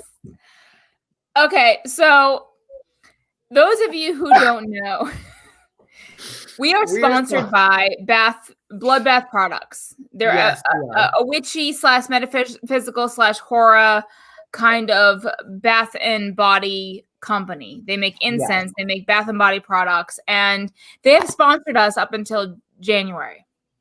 So every month we are to try out, free of expense, try out and review one of their products. And I did last month's, and this is the product he was sent. He tried it out. I did, and I know that I'm beautiful, but I do have balls. Okay, so what do you have to say? Because I was curious when you told me that was a product you were given. I'm like, what the fuck? Okay, so I opened the package and I thought, what is happening? So it is Tasty Testy Ball Polish, Vanilla Vamp. This is the packaging. I will say that it's very amazing. It's awesome. If you go to the Bloodbath products website, the Bloodbath website and you use our code WAW15, you can get 15% off your entire order. So please go order something. Wine and Witchcraft 15. WAW 15. Yes, 15% off of your entire order. Please. That's a big chunk. Go support this business. It's amazing. I have to say, it's very thorough. And I like the fact that it is, because I mean, I'm using it, as you can see. Oh my God, yeah. I am. Does it smell delectable? It smells like a vanilla cupcake with buttercream icing. Like Rachel said, I think I'm gonna suck your balls tonight because they smell so good. So it lasts. The flavor lasts. It smells so good, and it makes the whole area so smooth. I use it down there and in the back area, in my butt cheeks. It is so nice. I absolutely love this. Now here's my question: would it work for the vagina? I don't know. It's a gentle scrub, so it is like a sugar scrub. Okay. Now this is all vegan, cruelty-free, amazing. Anthony said he'll try it. It is. I'll buy some. So it's fine sugar. It's fine sugar. Yes. Ooh, okay. It smells so good. It is amazing. I'm telling you, I love this product. I had to go get it out of the bath because I use it basically every time I shower. I absolutely love it. Oh, I want some now. Oh my gosh. It just smells so good. It smells so good. And it was in what flavor was that? Some vanilla vamp? Is that what you said it was? I believe so. It's vanilla flavored. Vanilla vamp, yeah. Okay. So again, Bloodbath products, please. Yeah, don't use it internally. This is not going to give a vagina hole. Amy, no, we ain't using internal. Oh. Yeah, this is not lube, okay? This is not lube, no. But please go check out Bloodbath products. They are an amazing company. We were introduced to incense. They are so good. We were introduced to them through Brittany. She had actually just found their company. By accident. I'm actually using their charcoal incense. This is Buried Alive. Bloodbath. Bloodbathproducts.com. WAW15 will get you 20% off. 15% off? All right, 15. I lied. But that's like all your tax. That's everything. Yeah. So, check them out. I promise you will not be disappointed. The incense is phenomenal. I had one of their body sprays that they had sent me previously. Amazing. I got compliments on it. I love it. I'm going to be reordering it. And this product is also amazing. I'm telling you guys, do not sleep on Bloodbath products. You need to check them out. And they are sponsoring Wine and Witchcraft up until the new year. So every month we will be reviewing a different product and talking to you guys about the nitty-gritty of the new product. And so far, I haven't found anything I don't like. They are amazing. Absolutely fucking amazing. It's worth it. Even if you get their incense line, oh my God, their incense. And I've done a video on their incense. If you guys have followed me and seen it, it is so good. Worth the money. Absolutely. 100%. Yeah. Okay, so we gave away the Hecate statue.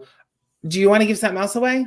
Yeah, we can do that. What time was our next guest going to come on? 9 o'clock, 9:30? 9:30? Something like that. Why don't you give something away, though? Okay. So I'm going to have you ask the question because you have the tablet, and then I'll tell you the thing we're going to give away is the tarot card holders. So genuine leather, 100% genuine snaps, awesome sturdy quality, great for on the go, to hold your cards, standard card size, as it were. So I'll let you ask the question, Justin, and this is what's up for grabs. 2 tarot card holders, genuine leather. Okay, so for the tarot card you gotta do the hearts first. You gotta do the hearts first. Oh, yeah. We need to do the hearts. Leave Who hearts. Who wants these? Who wants those? Do we have anybody? Oh, wow. Wait, hold on. Let me turn them around. I'm turning them backwards. Never been used. Brand new. I swear to God, brand new. Never used. Right out of the package. Who wants the leather tarot card holders? Please put hearts in the comment field. We're getting some hearts. I see blue hearts. I see red hearts. I see purple hearts. I see green hearts. I see black hearts. That's me. Ooh, black hearts, baby. Black hearts. Honey. And the whole story behind these is that they were bought, never used, and I never go out and about with my tarot. So I bought them and never used them. So they were straight out of the package, never used. But I want them to go to a good home, someone who can use these babies. But they smell so good. They smell like leather, honey. Mmm.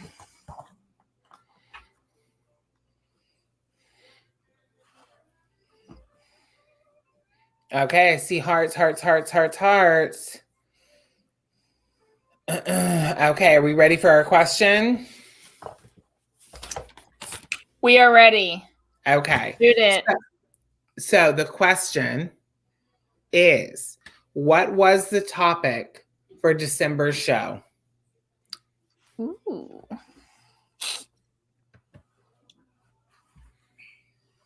What was the topic for December's show? Do we know? You better go look it up real quick. You better cheat if you don't know. This is why you need to watch Wine and Witchcraft every month, because then you would know the answers to all the questions. You would know the answer.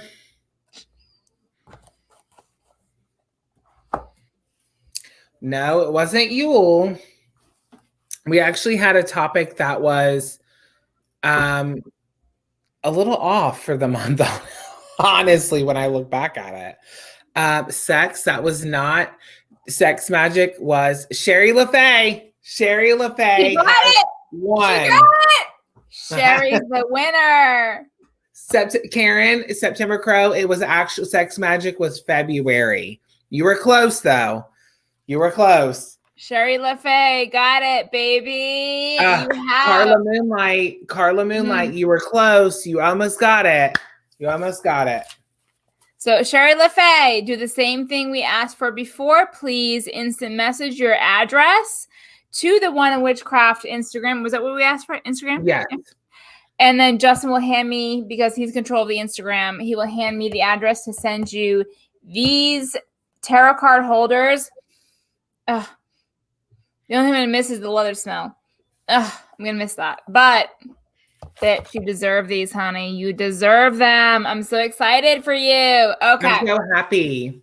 Yes, I'm so excited. So Sherry LaFay, please message and follow the Wine and Witchcraft on Instagram and message Justin the address to send these to. Yes. No, BLT. You don't know. We have 6 other things we're giving away. You could still win something. Oh, okay? Absolutely. You don't have to be a legendary viewer to get some of these questions. No. So you are going to win something. You just watch. You will. Congrats. Hell, I can't remember yesterday, let alone December. Well, here's the thing. We were wondering how we were going to do the trivia, but we figured it's the 1-year anniversary. We have to give away stuff that revolves around answering questions about the show. So that makes sense. Right. So, okay. Wine. I need more wine. Yes, you do. I'm not even drunk yet. Should I be drunk by now? What time is it? Yeah, I should be drunk by now. I ain't drunk. I need to drink faster. I need to drink faster, honey. You're welcome, Sherry. Honestly, it's a joy. It is. Yeah. I love Sherry. I've watched her for eons, it feels like. And I've watched every single fucking video she's put up because they're so fucking good. Ugh, I love people to eat my heart up. Anyway, not to mention she's gorgeous. Have you seen her profile picture? Have you seen it? She's so pretty. Ugh. It is so beautiful. Kelden, hello. Hey, girl. Hey. I think he's just getting off from work because I know he had to switch times with somebody. Tasha? I think Tasha. Okay.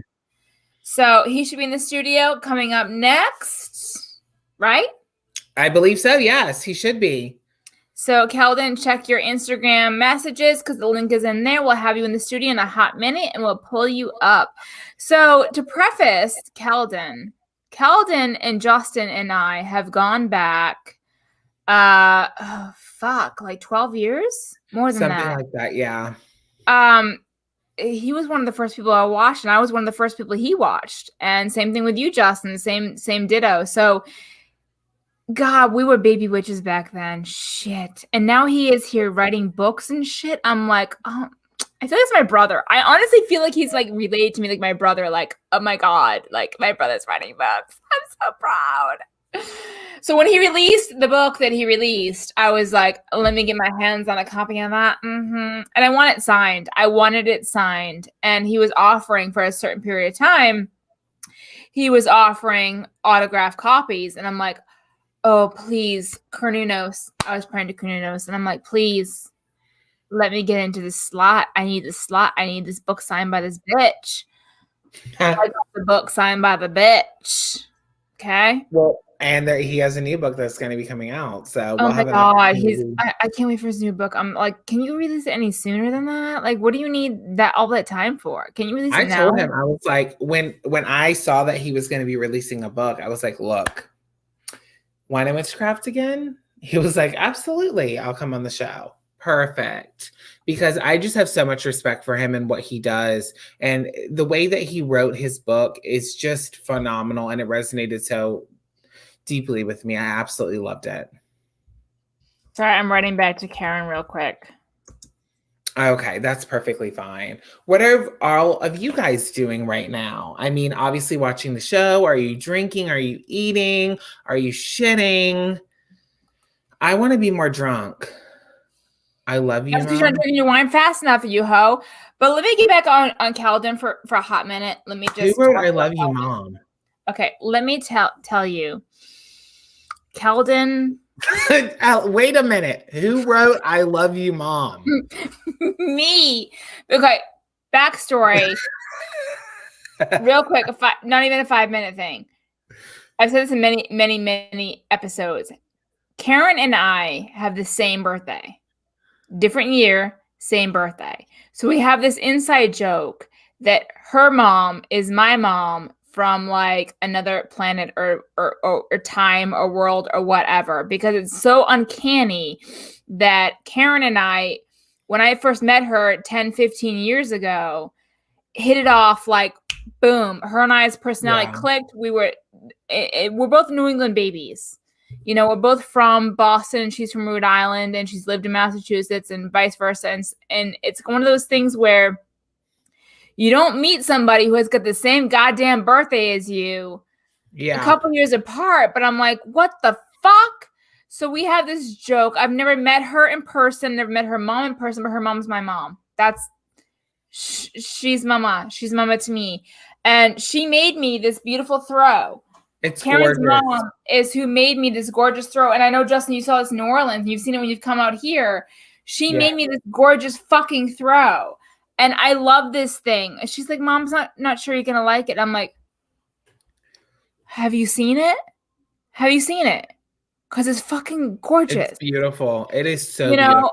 I know you played with it in New Orleans. I bring this thing everywhere. It's my banky. So it's even my cat's fucking banky. He fucking will take this shit out of my fucking hands and just take it and like walk off with it. Anyway, so this is my throw. So I said, just out of curiosity, like, I'll pay for the yarn. Can you make a black, white, and red one? I'll pay for the yarn. I'll pay for the shipping, whatever. I really want an addition to my banky. And, she's like, Mom's not going to let you pay for the yarn. She's not going to let you pay for the shipping. Mom's going to make you another throw. So no, I'll have two. And I told her, like, bitch, I will pay. I don't have a problem paying I'll pay for the yarn. You tell me what the yarn costs, I will pay for it. She's like, she's not gonna do that. Because she's family. And that's what I'm talking about with community here on YouTube. I met Karen 12 years ago, 13 years ago, whatever it may be. And her mom became a part of that. And her mom is my mom. And that's just the way. We've never met in person. That's the beauty of it. That's what this all is. That's the heart. And I mean, this is handmade. It's my heart is written all over this. I love it. So that's the whole thing about Karen and the Afghan and Karen and the mom thing. That's why I said I love you too, Mom, because now you get it. I love that. I love that so much. That is the sweetest thing. And that is what community is about. And that's what we're trying to do. Part of what we're trying to do outside of having fun and drink is just bring everybody together and have fun and laugh. And I don't know. I just feel like if you can laugh with somebody, you can get to a place to understand them. You know what I mean? If we can laugh and not be so, strong-headed, we can find common ground. We can find a way to relate to one another. And I don't know. It's self-indulgent, I know, but I'm just so proud of us. That we have done this for a year. 11 months worth of shows. And now, granted, it seems like a lot, but it isn't a lot, but it is a lot. We do monthly shows. It's once a month. So it seems like a lot, but it isn't, but it is. We do one show a month. Well, I think what people see is the hour and a half. Today's a longer show, obviously, because of, the reason why. But I think people see the show and that's all they see. But, there's a lot of production stuff behind the scenes of marketing and, endorsements and sponsorships and, production stuff and, recruiting talent and who we're going to have on the show and all of that. So it's more than just what you see. There is a lot more to it. It goes on behind the scenes. Absolutely. Yeah. So I think for us, it feels more intensive. Yeah. Booking guests if we choose to have a guest. Speaking of guests, we have a guest waiting in the green room. And let's talk about that guest for a hot minute before we introduce him. So those of you watching may have his book. Let's bring out his book, shall we? Yes, let's. The Crooked Path. Okay. So let me just say, when I read this book, I don't follow traditional witchcraft. Actually, I shouldn't say that. Let's erase that. I didn't think I followed traditional witchcraft until I read this. And I'm like, oh, wait, I do that. And I do that. Oh, that's a good idea. Oh, I didn't know about that historical notion. And I'm like, well, fuck. I think I may pull traditional witchcraft into my practice. Whispers of 3. Make the purchase, honey. You will not regret it. Make the purchase. Oh my God. Okay, first of all, the thing I love about this book, and I'm going to say this before he gets on the show, is the fact that he leaves space for thought. And what I mean by that is he provides his thought in this book, and you see this all just typewritten all out in here, You see this and you're like, oh my God, it's a lot of words. Oh my God, oh my God, oh my God. But he invites you to think for yourself. And that's huge. And I'm going to admit to you guys that I ignored that the first time I read it. I've read it twice. So the first time I read it, I read it word for word, but I skipped through the stuff where he invites you to think. Mm-hmm. And I was like, okay, let me close it and read it again and actually think for myself. And when I read his words and actually took the time to do his exercises, I'm like, oh my God, why did I see this the first time? Because you see things and you think things and you realize things about yourself and about witchcraft that you didn't see the first time. Yes. And I'll probably read it a fucking third time. I guarantee it. This book is fucking amazeballs. If you do not have it in your repertoire, you're lacking. Let's just say it. If you don't have it, you're not a witch. You're fake. If you don't put that on the press tour. Put that on the press tour. If you don't buy it, you're fake as shit. No. No, but this book, I'm not even like all kidding aside. Like it's good. It is so good. Really good. Because even the good thing about having Kelden on the show, he was the first guest ever on Wine and Witchcraft. The good thing about having him on the show is after I had read it cover to cover, there were aspects of it I didn't quite get. And I was able to be like, hey, Kelden, what does this mean? Like, can you clarify? He's like, yeah, I got you, bitch.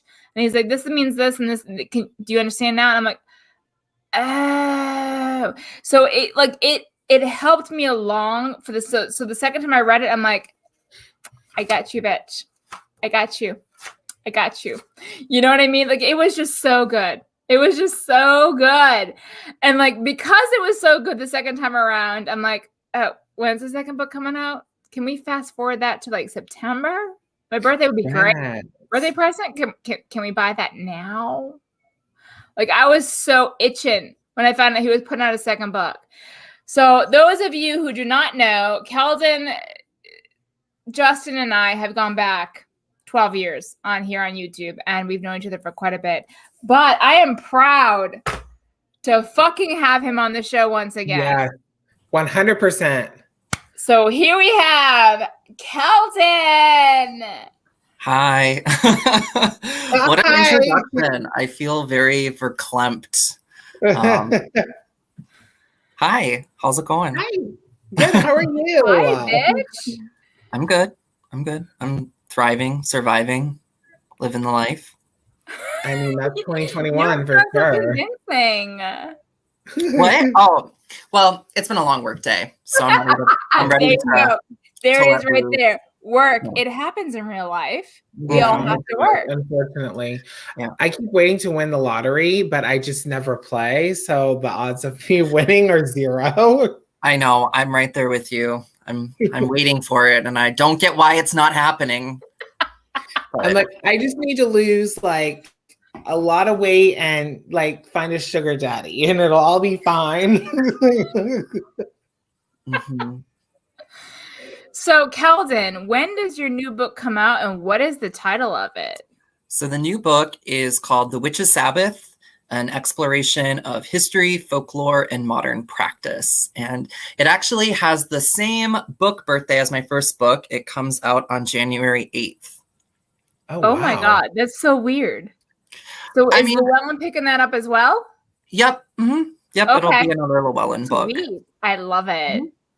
I love it. So the weird thing about this whole situation is that I knew you as Coconut Summer 11 when I was going through 11, and I'm looking back at baby Kelden, and I remember those days, and to see you now as the person you are, I'm like, oh my God, it's so fucking beautiful. Oh. I've had you, and I know you're you live with you every day. You're internal. You're not seeing from the external. And I can tell you as someone who has been with you, and I use it in loose quotations because of the fact that, I left YouTube for quite a bit and you kept on going on and I came back and whatnot. To see you like publishing a fucking book. Like, I had you on my show. We talked about this, and it was a joy to have you. But like, you published a book. Mm-hmm. Like, that is amazing to me. I'm sorry, but like, I couldn't publish a book if I tried. It'd probably be about like alcoholism and witchcraft. There could be a market for that. There could be. Absolutely.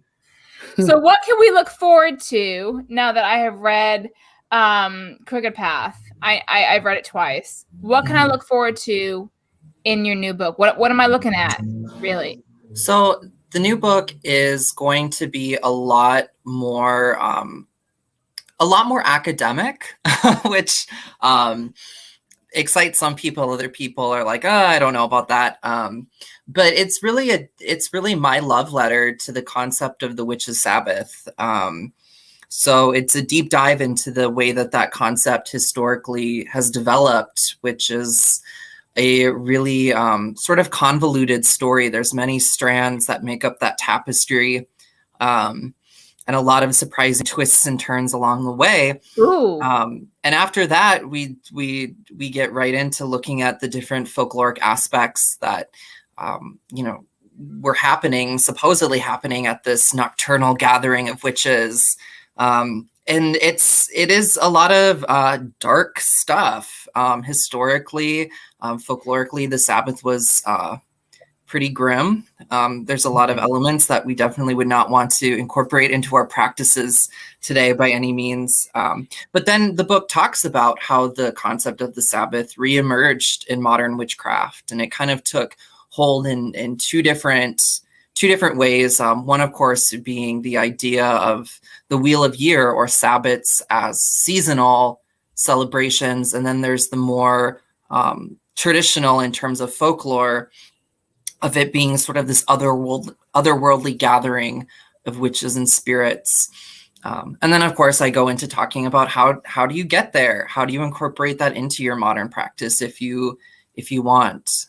So if you like history, if you like folklore, if you're interested in otherworldly traveling, working with different spirits, it's going to be a book that you'll want to check out.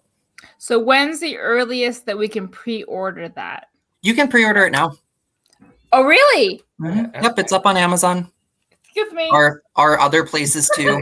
Not just Amazon, but okay. Yeah, because that's going to be in my witchy book tours. Because I remember having you on, gosh, I think it was February of 2020 or 2021. No, it was 2020. It's 2020. Mm-hmm. Yeah, it was 2020. I had you on and we were talking about your new book, and we had a blast of a time talking about your new book. And that's why we wanted to have you on once again for our anniversary show, because you were the very first guest that made wine and witchcraft what it is today. And which is crazy. Yeah. I didn't even remember that being the first person. So like, I'm like, what? What? Yeah. You were the first. And the thing about being the very first guest is back then when I had you on, I honestly just want to talk about your book because I loved it so much. And I'm like, I need to have him on because I want to pick his brain.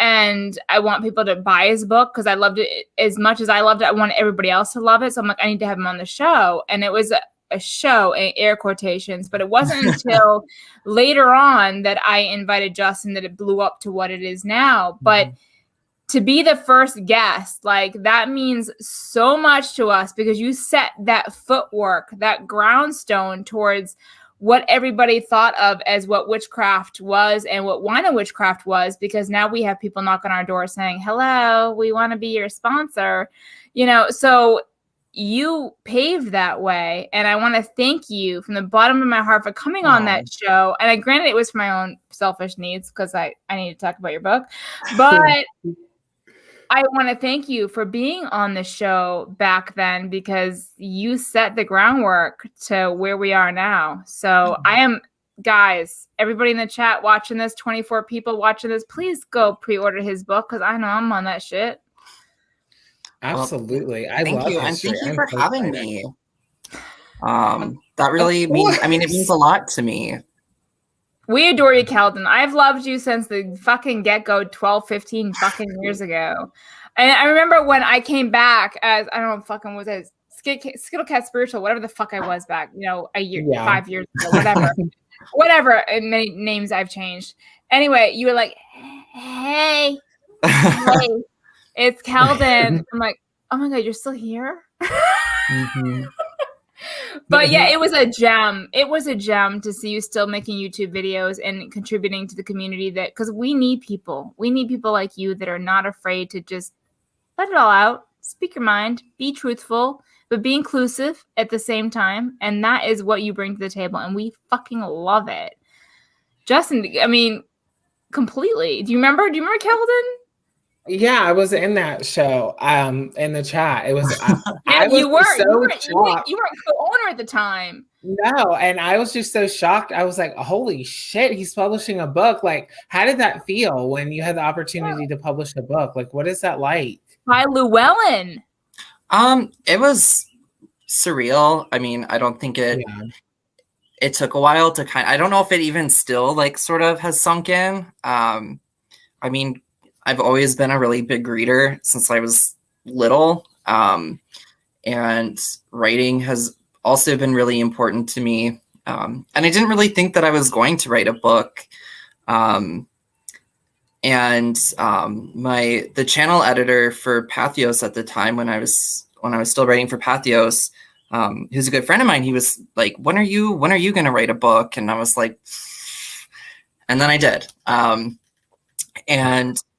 it's just cool. It's cool knowing that there's sort of this book out there now that is really the book that I would have wanted when I first started. And obviously, I mean, there's, I'm not so concerned about how many copies sells or, whether or not everyone likes it. It's just sort of the knowing that like it'll fall into the hands of people who will like it. And I think that's the most important part for me.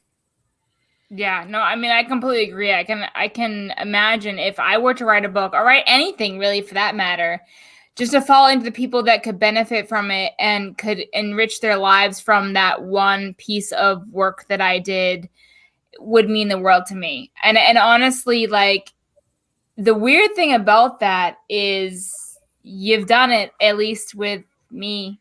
Like this, I didn't see myself as a traditional witch. I didn't follow the traditional witchcraft path. And then to read this and be like, oh, wait, I do that. I do that too. Oh, well, fuck. You know what I mean? Like, it opens the eyes to the people who don't really, they're going on their path and like kind of going, and they're like, I don't even know what I am, but we're going. And then when they read a book like that and like, oh, well, this is where I'm going. That's the kind of thing where you have enriched and enlightened so many different people that, and I've told this about, many different things, but one relatable topic is Justin, his comedy. He doesn't realize how many people he makes laugh and puts a smile on their face and enriches their life. He's like, I'm just being me. Well, yeah, you're being you, but you're changing people's lives. Same thing with you, Kelden. You're changing people's lives, and that's what matters. Even if it's 10, 15, 1,500, who cares? You're changing people's lives, and that's what makes the difference. Well, and I think anytime you do anything, whether it's write a book, regardless of the subject matter, it's all about being authentic to yourself. Like, you're not going to please everybody. Not everyone's going to love you or think you're the most intelligent or think that you're being, the most academic or the funniest or whatever. But you just have to know that you're trying to be the best you that you can be and give the best information that you can give. And some people are going to love it. Some people are going to hate it. And that's okay. That's okay. But I mean, we love your book, so it doesn't matter who doesn't like it. Right. Right. The one in Witchcraft gives approval, so fuck the rest of them. Right. I don't need any other opinions or validation. That's the only one. Right. I honestly haven't heard anybody, say anything negative about it. And the coolest thing for me, being in Orlando, Florida, is walking into my local metaphysical shop and seeing a copy of your book on the fucking shelf. I almost died. I'm like, I know him. Yeah. That was the coolest fucking shit. That is one of the surreal moments. Like, I remember seeing it at a Barnes & Noble for the first time, and they actually had 2 copies. And I was like, what the fuck? And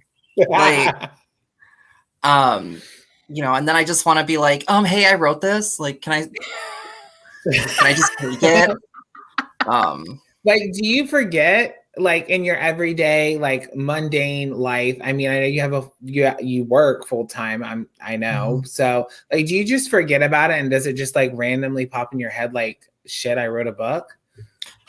Sometimes, yeah.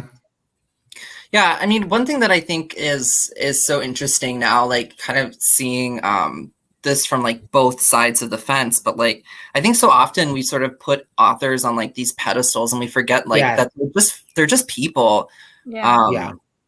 And so that's like one of the things that still is really striking to me is like, I'll get like emails from people asking like things, and like and like they make it sort of this big like to do, and I'm like, oh my God, I'm just me. I'm just a person. Like, it's literally fine.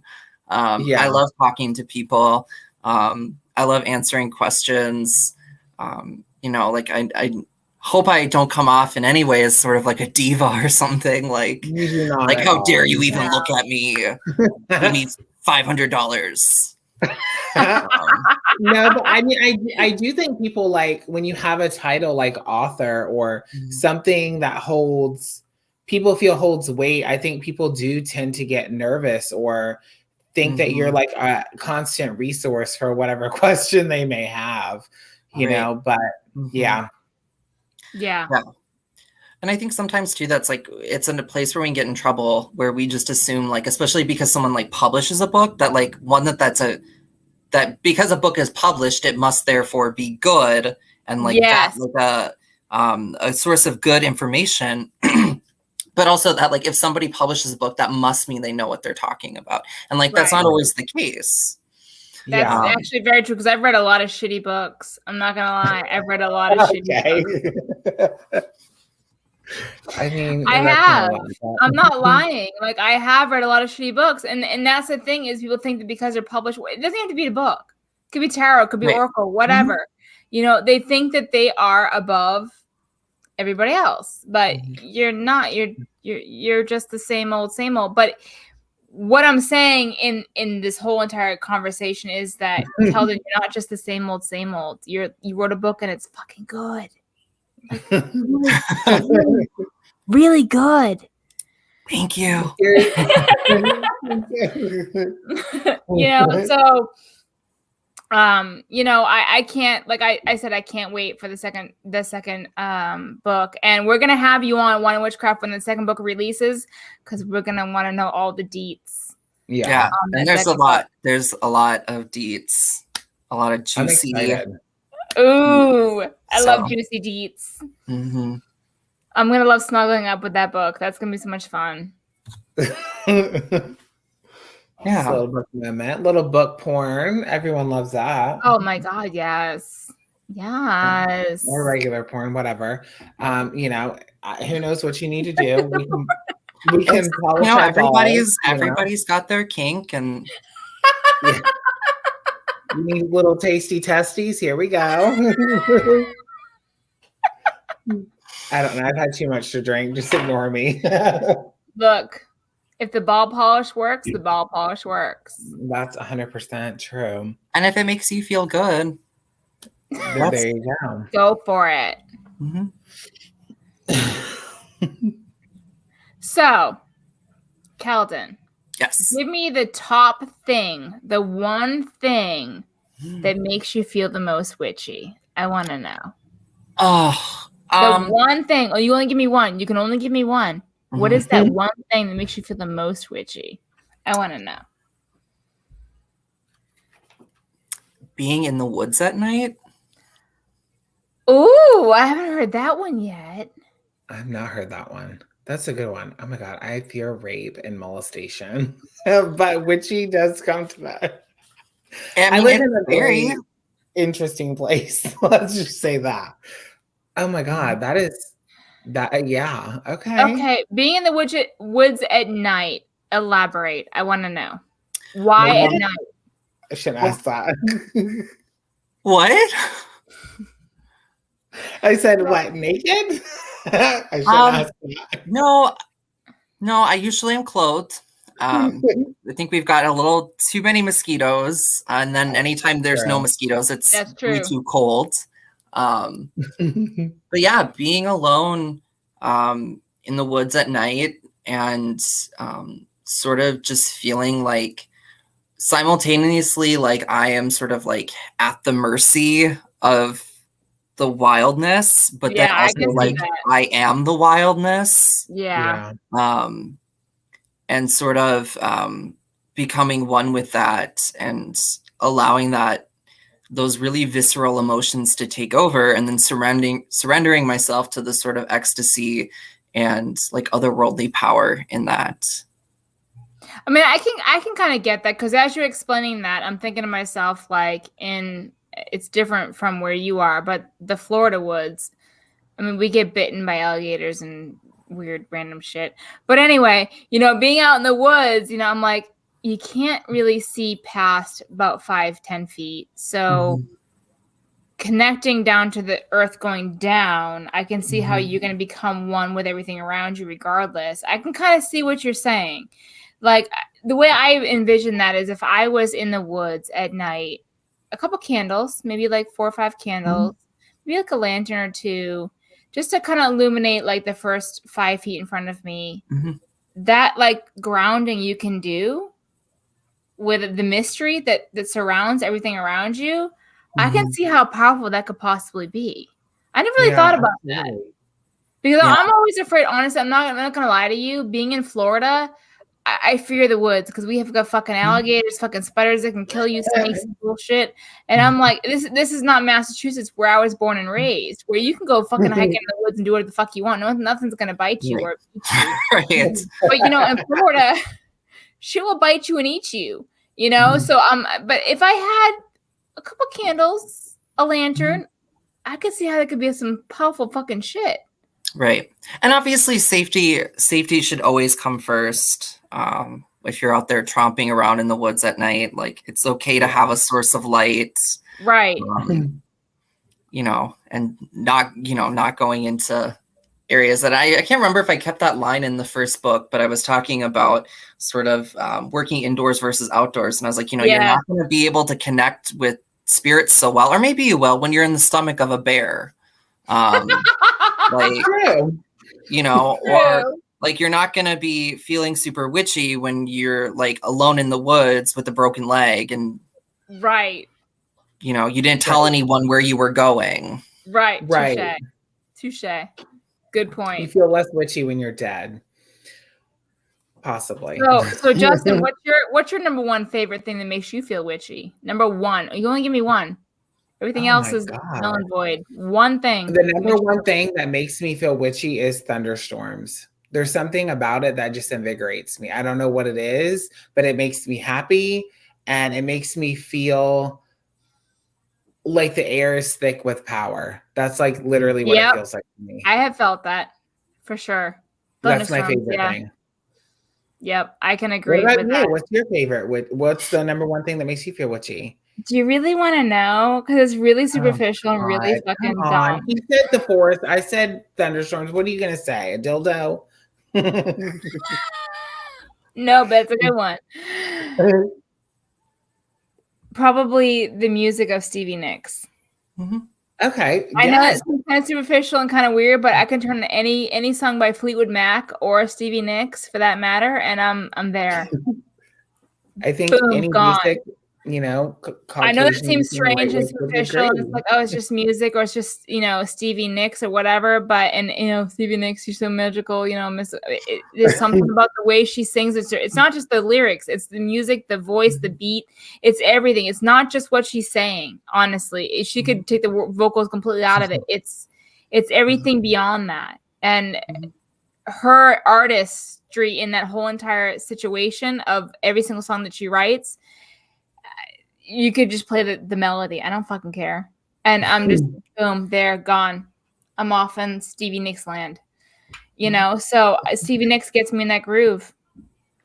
I think a number of things, regardless, whether it's music or a feeling or just an inanimate object, anything that makes you feel witchy or just in general powerful, regardless of the witchiness of it all, I think is relevant. Anything that empowers you is a good thing. Anything that makes you feel good about yourself or makes you feel like you can make change in your own life or other people's lives, I think it's a positive thing. So I don't think that's superficial. I mean, I know it's just everybody always says like Stevie Nicks, and I hate the fact that everybody always says that, but it's very true. Honestly, it's very true. I mean, I feel that too. It's like when people are like, what's your favorite movie? And you're like, Practical Magic. And yes, there's like this piece of you that's like, no, I'm that person. And I think that's really sad that we do that to ourselves, because there's a reason why, these things have so much built-in meaning to us as a community. And I think it makes a lot of sense why we're so attracted to these, specific movies and artists and songs. And I try to encourage myself in those moments to always be like, you know what? Like, fuck that shit. Like, you know what? Like, if this makes me a cliche, then I want to be a cliche because I love these things. Yeah. Yeah. Absolutely. 100%. I don't know. For me, like Practical Magic it is my favorite. I know it's basic bitch level, but it is. And it's like, it's just the everyday witchy life. Everything about their life is witchy, and it's heritage and it's family, and it's, you know, you're born into it, your own tradition. It's everything I think that most modern day witches want, and that is a sense of belonging and community and family, and, you know, all those things that so many of us lack involving our practice. So like, why wouldn't we be attracted to that? I think you're spot on with heritage, because these things are a part of our collective heritage as a witchcraft community. These are key parts of like our family as a community, of our family history, these songs and these movies. Yes. And I think that that's beautiful. Yeah. I agree, and then, you know, I know, Kelden, we've talked about, you've talked about, I've talked about the subject that comes up every year. And that subject that comes up every year is witchy aesthetics. It comes up every single fucking year, just in a different variety of the same topic every year for the past, God, forever. You know, and I made a video recently on witchy aesthetics, and the thing I see with witchy aesthetics is hell shit. I like my chamber stick candle holder. You know, I like it because it makes me feel in the 1800s vibe, and it puts my soul at ease, puts my spirit at ease, and that helps me tap into what I need to tap into with my witchcraft. Who the fuck cares what fucking anesthetic or, you know, that you like? Like, if I fucking like to have wine glasses everywhere, I'm an alcoholic witch, what the fuck? If that helps me, fuck, let it be. Let it be. But the whole point of this conversation is that it comes up every single year. But why does it come up every single year in a different way of witchy and aesthetics? Why is it how much someone has, or what they have, or what their room looks like, or whatever, make a difference as to what the witchcraft is? Does that affect anybody else? No, it doesn't. So why is it an issue every single year? I think it's really about kind of the deeper like longings of people to feel validated in what they're doing, whether that's them trying to get that validation by looking at other people and saying, no, like, you're not doing it right. Or it's them sort of scrambling to try to meet a certain aesthetic because that's how they feel, you know, they will be accepted. And the thing is, and you know, like what I think we've all talked about is like, there is nothing inherently wrong with aesthetics. I mean, fuck, I'm a Libra. I love everything beautiful and design and fashion. But it's about what is beyond that. Like, because if all you have is your pretty setting, but you don't feel connected to it, or there's no practice behind it, well, then it's not really necessarily going to do much. But if you, you know, if your chamber candlestick is creating this deeper meaning for you, like, that's what's important. It's not, and that's why the things don't make the witch. Fuck other people's aesthetics. I mean, one of the biggest things is like, I know that there are people who, you know, who don't take me seriously as a traditional witch because I don't dress a certain way, or because my altar or my home doesn't look a certain way. And I think that that's like the stupidest bullshit when you take a step back and you're like, really? Like, this is so juvenile. Yeah, I completely agree. But it's weird how it comes up. I mean, it's been coming up, Kelden, since 12 years ago, since we were on YouTube. Every year, constantly, one after another, witchy aesthetics. Who's the more witch by their aesthetics? Shit, I got a witchy hat on. I paid $60 for it. I fucking love it, but it makes me feel witchy. If that helps me along my path, who the fuck cares? Am I paying your bills? Am I raising your kids? No. So why does what I got to do going on affect your life? It does. Well, that's the thing, though. Everything that he said is 100% correct. Like, everyone just wants to validate or invalidate somebody else. It's irrelevant. How successful I am in my own practice is irrelevant to you in your life. If I'm doing it wrong, or if this whole room is just a fucking show, what does it matter, honestly? It doesn't. How is it affecting you if it's fake? It doesn't. It doesn't matter. But, you know, if this fucking blending brush makes me connect better to deity, then what's the fucking problem? Right. Like, you know, There isn't. Like sometimes, regardless whether it's a thunderstorm or a forest or regardless, there's just some stuff that just gets us into that mindset that helps us connect deeper than we could on our own. You know, I think some of us are just more visual learners, and sometimes the aesthetic helps get you into that place to connect and to be able to do what you need to do in a more powerful way. That's the way I look at aesthetics. I agree. I completely agree, but yeah, it's a subject every single time. And Kelden has lended his head noise every single year, so I just wanted to tap into what he had to say because I know what he thinks, but I want to bring it up because it is a topic every single year. Witchy aesthetics. Like, my gosh, who cares? Like, if we love to wear witches hat, we wear witches hats. Whatever. Run out of things to talk about. That's and I think it'll come up. I think it'll always come up because it's just an ongoing human issue. I mean, and it's not something that is even just unique to the witchcraft community. We see this in all people. It's just that deep longing for validation and feeling like, that what you're doing is meaningful and right. And unfortunately, like a lot of times we're not learning that, where that ultimately comes from is from within. Yeah. And societally, we live in a society in America where we're conditioned to look at external things as signs of validation and self-worth. Yes. Yeah, absolutely. That's so true. The only side note I have to the whole aesthetics is that if you're a charlatan or you're trying to take advantage of people, that's a completely different situation. Right. Mm-hmm. But if you like the aesthetics, I like the 1800s. So what? Let it be. It is what it is. It is what it is. So, Kelden, I want to thank you so much. Thank you so much.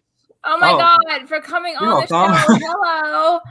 Like, you were the very first guest. You were the foundation that is Wine and Witchcraft. We are where we are today because of you. So thank you so much for coming on. Thank you so much for writing a fucking kick-ass book. Can you make the other one a little faster? Well, yeah. Well, I know it'll come. It'll come. I know it's a long time away. It's hard waiting and just being like, yes. Then I'm like, I want people to read it. I want to hear people's feedback. Yeah, I can't wait. I'm so psyched, and I'm going to get rid of that bullshit. Yes, because I need that in my life. So thank you, Kelden. We will have you on once the new book is released because we want to talk about all the goods that has to do with the book. So thank you once again for coming on Wine and Witchcraft. Thank you so much. Thank you for having me. Of course. All right. Bye. Bye. Thank you. All right. Love him. He's a cutie and just so smart and intelligent. He's so amazing. I could fucking eat him up a good cookie. I could eat everybody up a good cookie. On that note, I gotta go pee. Oh, fuck. Okay, well, when you go back, I'm going to come back. I'm going to go pee. Okay, so let's catch up on the comments while Brittany is urinating yet again. Visual learner girl right here. See, I'm the same way. There are certain things that just make me feel and connect in a different way. Like sometimes I just need something to help me feel connected. Okay, Lady Blind Wolf. What is a witchy's aesthetic to one which may not be a witchy aesthetic to another? As always, seem to forget that we are all individuals. Yes, I mean, we are a group of witches, but at the end of the day, we are still individuals who need to remember that. I 100% agree with you. We are all individuals. Okay, wow.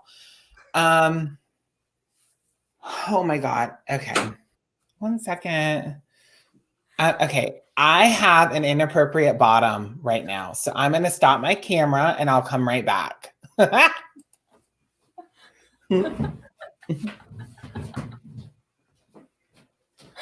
Okay, so wait, hold on. He said he has inappropriate bottom? He's got an inappropriate bottom. Does that mean he doesn't have any underwear on? All right. I don't know where he left off. I could compete in speed peeing. I have an actual technique to this. So I developed this when I was like a teenager, and I was at a concert. I was at a Rod Stewart concert. Yeah, go figure. And I really didn't want to miss out on a song. I love Rod Stewart. Yes, even at 15, I fucking was obsessed with Rod Stewart. I know, weird. But I was like, I don't want to miss a song. So what I did was I went to the bathroom real quick, and I literally like sat down on the toilet and I pushed as hard as I could go. I was like, okay, I'm good. Wipe, good. Wash hands, good. I'm out. Like, and that has been my motive for like my whole life. Speed peeing, it should be an Olympic sport, and I'd win, bitch. I'd get that gold medal because I've been doing it since I was a kid. Shit, ain't lying. I mean, honestly, the bathroom is like right outside the store. It's like right out into the corner. It's right there. But yes, I speed pee with a vengeance. I know how to speed pee, bitch. Fuck. What was Justin talking about before he took off without his undies on? Because I'd love to know. Well, shit, yo. I just fucking pissed the Nile. That's all I'm saying. Shit, motherfucker. You have no pants on? I do, but they're not appropriate for internet consumption. So, Fuck. all right. Fuck. Where we at? And why is my incense not incenting? Why is my Okay, incense not it's 10:10. incenting? What time is this show even over? We have so much to give away. We need to do another giveaway. Okay, let's do another giveaway. Put hearts in the comments if you want a fucking giveaway. If you want a fucking Wait, item. what are you giving away first? We're gonna give away the Moonology Tarot. Ooh, that's a good one. Moonology Oracle. This is what we're giving away. If you want the Moonology Oracle, put a heart in the comments right motherfucking now. Right in the motherfucking air, bitch. Okay, I am drunk. I'm just saying that right now. I'm not plastered, but I'm drunk. Brittany is not. She's completely normal and boring as fuck. It's Brittany, bitch. I was reading Lady Blind Wolf's comment. That's what I was doing. No, what were you doing before you had to go pee? That's what I was doing, reading her comment. Oh. Oh, Kelden, he's such a cutie. I love Kelden. I'm obsessed. Fucking officially obsessed. Well, we will be having Dana on very soon. Oh, so yeah. Don't go anywhere. We are not done with the giveaways. We are not done with the guests. Dana, the Shadow Moon Witch, lovely. She is so lovely. I love Dana. We will be having her on very shortly. I think you guys have a magical perception. Perceptive. Wow, you are wasted. I was trying to read it on my phone and I couldn't really see it. You naturally gravitate towards people and have great qualities and don't focus on the physical. So many beautiful souls out there. Okay, let me send Dana the link real quick. It should be in thingy. Facebook. She wants it in Facebook real quick. Hold on. Oh, okay. So what is the question for the Moonology Oracle, which is a fantastic oracle, by the way? Let me send this to Dana real quick, and then I am going to tell you what we're going to do for the fucking shit show that we're trying to host right now. Okay. 1 second. You guys, I'm having so much fun. This is the anniversary show. I'm sorry, we're a disaster. But that's part of the love and the lore of fucking. What is her name on Facebook, and why don't I have her? Dana Williamson. Williamson. Starlight's got to go pee too. See, I'm not the only one. She's gonna go pee too, bitch. I pee too. Sometimes when you do these shows this long, you gotta go pee. Pay.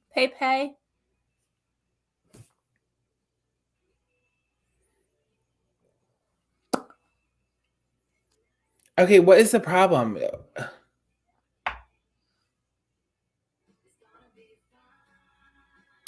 Hey Google, Play New Orleans by Stevie Nicks. Dana, do I not have you on Facebook? I thought I had you on Facebook. I sent it to you on Instagram, but I don't see you on my Facebook, and I don't know why. It should be in the chat, honey, that we were talking all in earlier today. I have so many chats. That's on Instagram, love.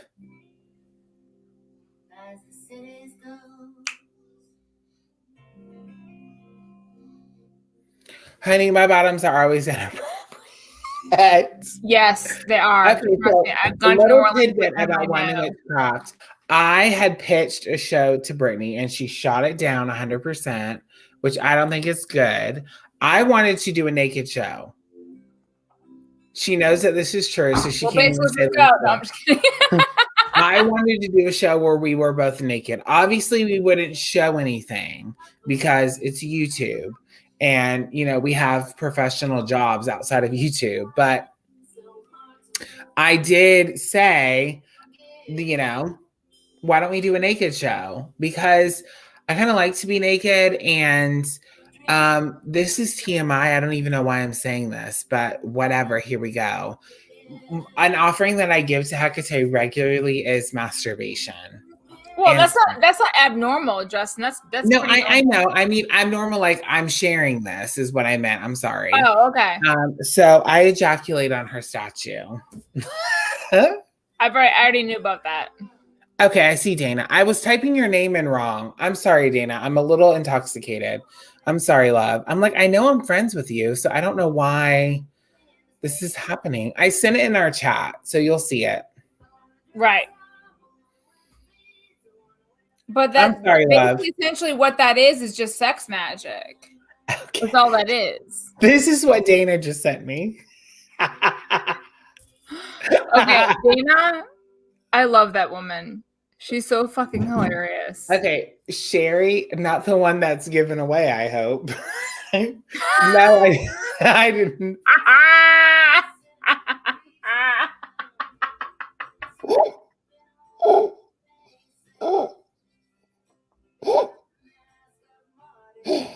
Okay, no. I did not do that. I promise. Oh my gosh, Sherry, I'm done. Okay, I will tell you that I told Brittany, I said, look, when you come over to the house eventually, I just need you to know not to touch the Hecate altar because it's sticky. That's all I'm saying.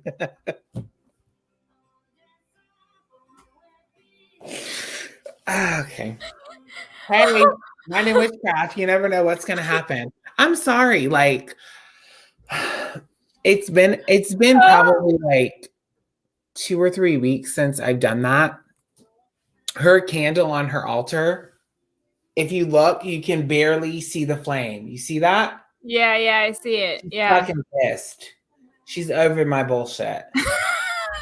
I'm just saying. I mean, I've had these conversations with Justin as well because he's family with Carnunos. Done the thing. I didn't see a statue of my house. Oh my God, we're supposed to be giving a deck away. Okay, hold on. Okay, we're completely off the rails. Okay, Moonology. I will tell you, I have used this deck. I have, but I promise you, it is cleansed. I'll cleanse it again. It has the guidebook and all the cards. Okay, nothing's missing. If you want, you can pay extra, and I'll shove it up my ass before I send it to you. Okay, so let's see here. What question do I want to ask here? This fucking deck. Okay. This one, Brittany, this was a question, and for some god-awful reason, my co-host decided to basically give the answer out the whole fucking show. So listen up, because the answer should be easy. Okay? Who was the first guest on the show? Please don't get this wrong, because you've been given the answer so many times. First person to put in the chat wins. Kelsey.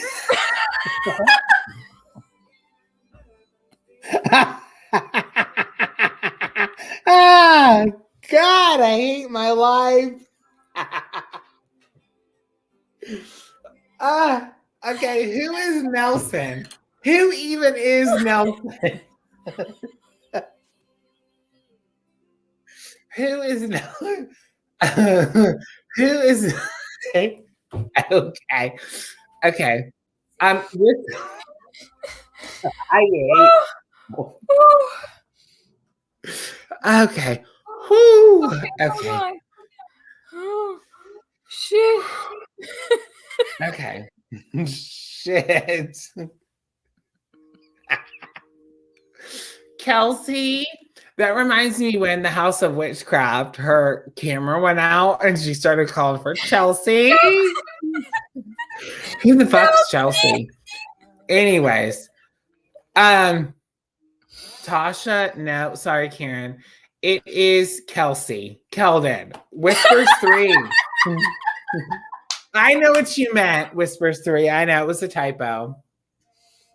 We had a chat earlier with all of the guests for the show. Sorry, my hat's lifting up. I need to cover this mug. Anyway, so Brittany had tried to write Kelden and she wrote Kelsey. I'm like, who the fuck is Kelsey? Anyway, so you are the owner of the Moonology Oracle deck. So again, correct? Please follow the Wine and Witchcraft Instagram and send us a message. And we just need your address and we will get this sent to you, okay? Now, it is almost 10:30 and I know Dana will be coming on soon. Brittany, I wanted you to go ahead and give away an item as well, okay? So before we do that, again, I want everyone to put,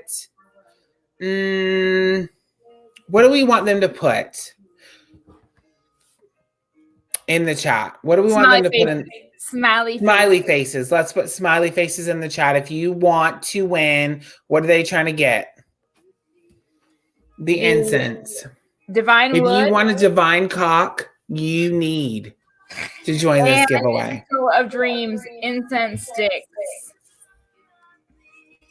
Full unopened by Ganesh, who's a reputable company, a really good incense company. This is their buzzed line by Ganesh, buzzed by Ganesh. One of them is purple, and one of them is just a regular color incense, but they are divine in smell. I ordered them a week ago. They came in a couple days ago, unopened.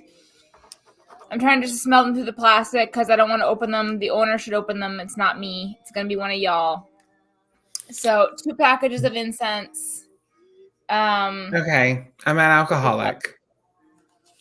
What all alcoholics here? Okay, the question that I have is I didn't write anybody down. So I'm gonna have to rewatch this whole show to find out who won what. Oh, I've written down. Oh, thank God somebody's pulling shit together because I can't. I'm asking the questions. Yeah, you write the shit down. I got it written. You're good. You're good. Okay. Okay, so we're ready. So we're giving away the incense. Let me look at the questions. Let me see what I think is fitting for this. I think this is the most appropriate question for right now, I think. Well, there's 2. No, let's do this question. Who has appeared on the show the most as a guest? Who has appeared most on Wine and Witchcraft as a guest? If you're a lover of the show, you should know this answer. Hands down. She is a guest on the show tonight. She is divine. She's beauty. She's grace. She's with Miss Washington State. Ooh, that's a good point. She loves the cedar trees. September Crow. September Crow, I think, is the winner. Let me look. September Crow. Dana, the Shadow Moon Witch. She is our most guested person so far. Her appearance on the anniversary show will be her 3rd appearance on Wine and Witchcraft this year. She is the most guested person. So Let's see, September Crow. Okay, Karen, I know Brittany probably already has this information, but please send your address to the Wine and Witchcraft Instagram. So Karen has Just- named the Shadow Moon Witch Dana, the beautiful, luxurious Nordic witch, as the winner. She has a She's picture. just a little Nordic witch. She's a little Scandinavian, just a little. Little Scandinavian whore. She's a little Scandinavian slut. Yes, And she just a has little made slutty it. little Scandinavian piece of shit whore motherfucker. Okay, you are right. Dana, the Shadow Moon Witch, the Scandinavian slut as it is, has made it to the top two. She has made it twice on Wine and Witchcraft because she's so fucking beautiful and amazing. So, yes, Miss Karen, I do have your address. But Still send it to the Wine and Witchcraft Instagram. I just want to make sure that we have everything situated. we're gonna need for our repertoire. So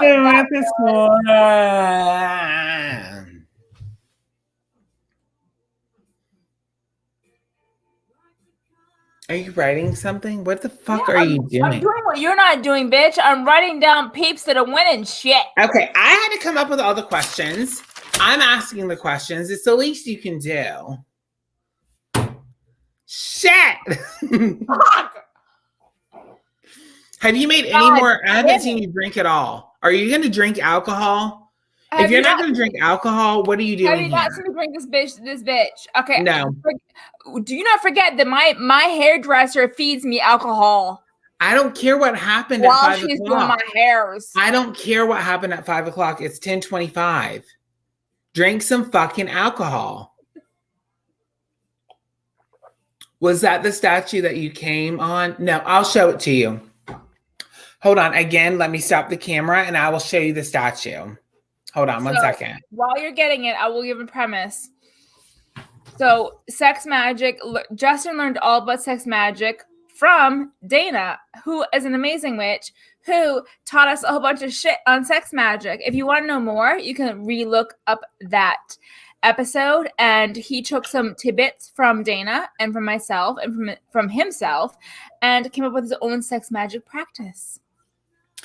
Yes. Okay. So, Lord have mercy. Welcome to Wine and Witchcraft. Again, don't forget to subscribe to the Wine and Witchcraft Instagram. You can see it on either one of our channels. I mean, YouTube. Sorry, I'm intoxicated. You're an alcoholic? Yes, we know you're an alcoholic. We know So that. this is the statue that I have on my Hecate altar. Now Don't touch this, it, come to his house. I don't know if you can see this. There's a feather that's stuck on there. Where? I don't see if it's like, what are you talking about? Let me see if I can turn up I can't see that. this right here. It looks exactly the same. This is a feather. Oh, yeah. I see that. Yeah. It's not stuck on there by glue. That's all I'm saying.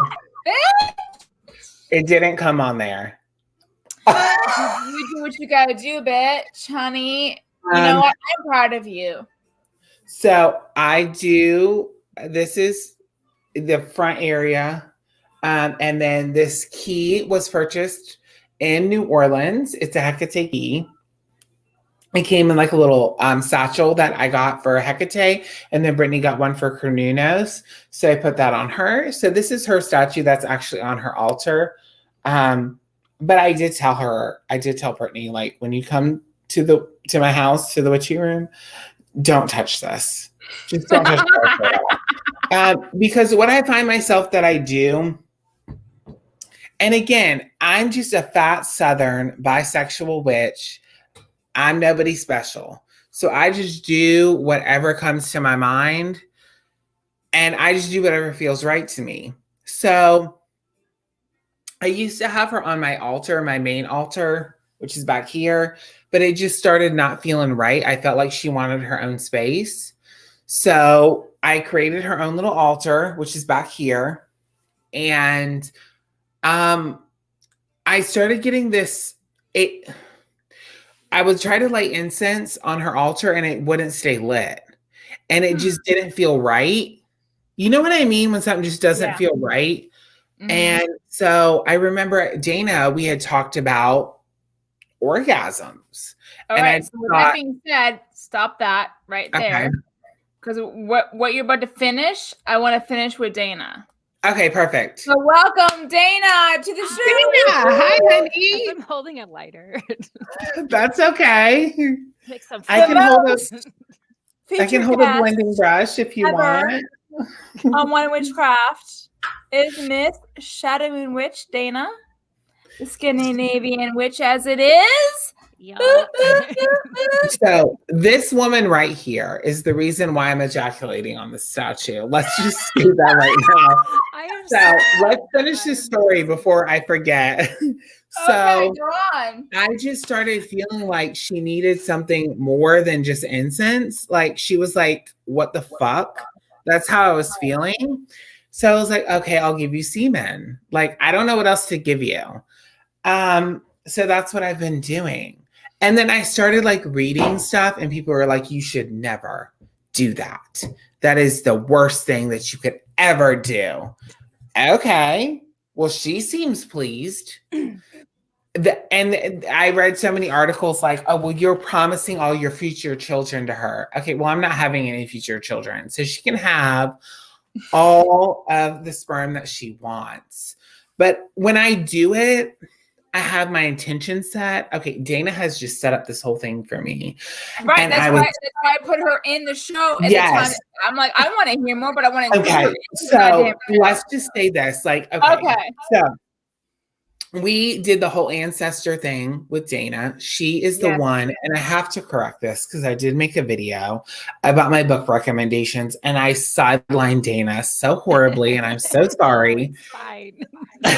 And I said that I learned it from TikTok, and it wasn't. It was Dana. It was Dana. She's such a wonderful person, and she suggested the book of Honoring Your Ancestors. So she is such a beautiful soul. And so that's where I got it from. And she also was on our sex magic show. Yes, and she's talking about climaxing and penises and vagina and orgasms. And I loved every minute of it. So this sticky feather is all because of Dana. And that's all I have to say. And I just feel like since I started doing it, that like my connection to Hecate has changed. But I've also felt like she's more demanding. I don't know if that's the right word, but like she's not as satisfied with like. Well, she's probably gone pretty sassy at this point. Well, yeah, it's like, okay, I got sperm. Now you're trying to give me an incense stick. Like it doesn't make sense to me. And I haven't done it this week, which is why this flame is less than it's pretty respectable. low. Let's be honest. So, sticky statue, Dana. That's all we have to say. That is her legacy. So I have to say, with that being said, Dana. Oh my God, my head is gone.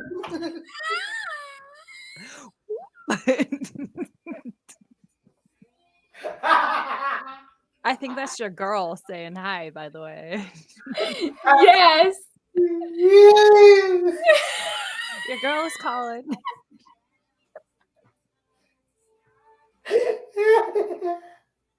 I feel violated. Okay. So all seriousness. Oh my God, this is out of control. Oh my God, I'm trash. Okay, so I have to say that the reason why we had Tasha on once, Kelden on once, Thorn, even though she couldn't be here, on once, and Dana on twice, there's a reason. And the reason we had Dana on twice is because of a couple different factors that fall into this. Is that when Justin and I got together and we talked about these topics that were going to be forthcoming in the show. Okay, when it became, ancestor work and, the whole entire aspect of that, I was like, I'm not good on that. Ancestral veneration, like and he's like, well, I got you. How about Dana? And I'm like, oh yeah, that'd be a really good one. And there she was, poof. Dana came about and she made the world a better place. And then we're like, okay, well that show was fucking on fire. So when it came from sex magic, we're like, oh, who the fuck is gonna come on the fucking show for sex magic? And we were talking about we have to be honest here though, because we are originally going to do September sex magic, and we didn't wind up doing that show. And Dana was like, hey, by the way, because you were stuck at work. Are we going to talk about pussy and cocks? Because we haven't done that yet. Well, yeah. And then it turned out to be February, which turned out to be perfect because Valentine's Day, penetration. Who doesn't love penetration on Valentine's Day? Let's be honest. Whether we're culturally, have mindsets that it's important, regardless, aesthetics. I don't know what I am even saying. But the thing with Dana is that Dana is always very, this is how it is. This is how it's going to be. And this is where you could be. Okay, bitch. Got it? You got it? And the thing with Dana is she's very straightforward. She's very honest, but she's very fucking funny. One thing you don't realize is how fucking hilarious this woman is. I mean, we've chatted with Dana on a private level, and some of the fucking shit she sounds, we're like, what the fuck? Sarcasm. I mean, she's brilliant. She's brilliant. She's absolutely fucking brilliant. So, as you guys have seen her many times before, if you have watched, this past year of Wine and Witchcraft, if you have not, the Shadow Moon Witch, there she is down there. True Scandinavian bullshit going on down there. The glow, because I'm so light. You want to learn about Odin? Go down to that bullshit right there. Okay. All dad.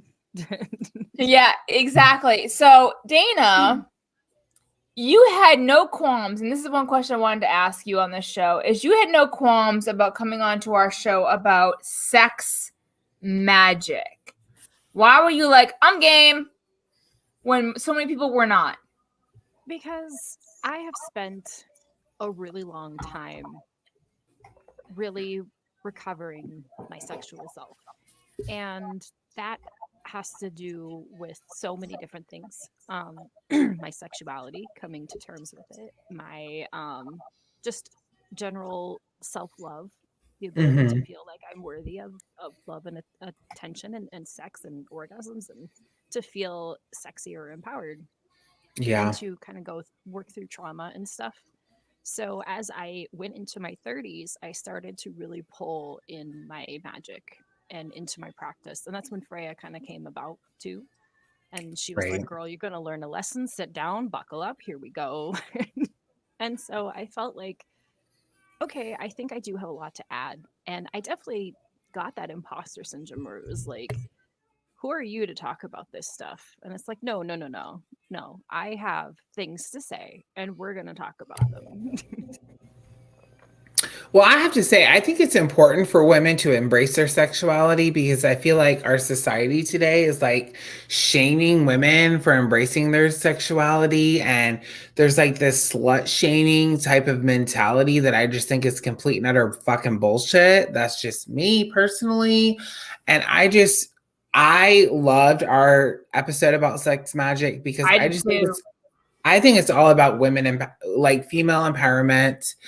Fuck the oh my God, I'm drunk. I can't even say it. Patriarchy. There's a mug I want that says Hex the Patriarchy. But here's the thing. I'm going to be completely honest with you. I'm going to be completely honest with you. And because I'm a little buzzed, the truth serum's coming out. Oh, Lord. When Dana came out as pansexual. Took off my shirt. Okay. I just want to say one thing. Okay. No, I'm gonna be, this is all like Brittany, just speaking Brittany, okay? As Dana, who knew Dana from little baby Dana, okay? I've known Dana for a very, very, very long time. Never met her in person. Yes, that is true. But I have changed. But I have followed this bitch from little baby Dana. I mean, we bonded across our mother's passing away.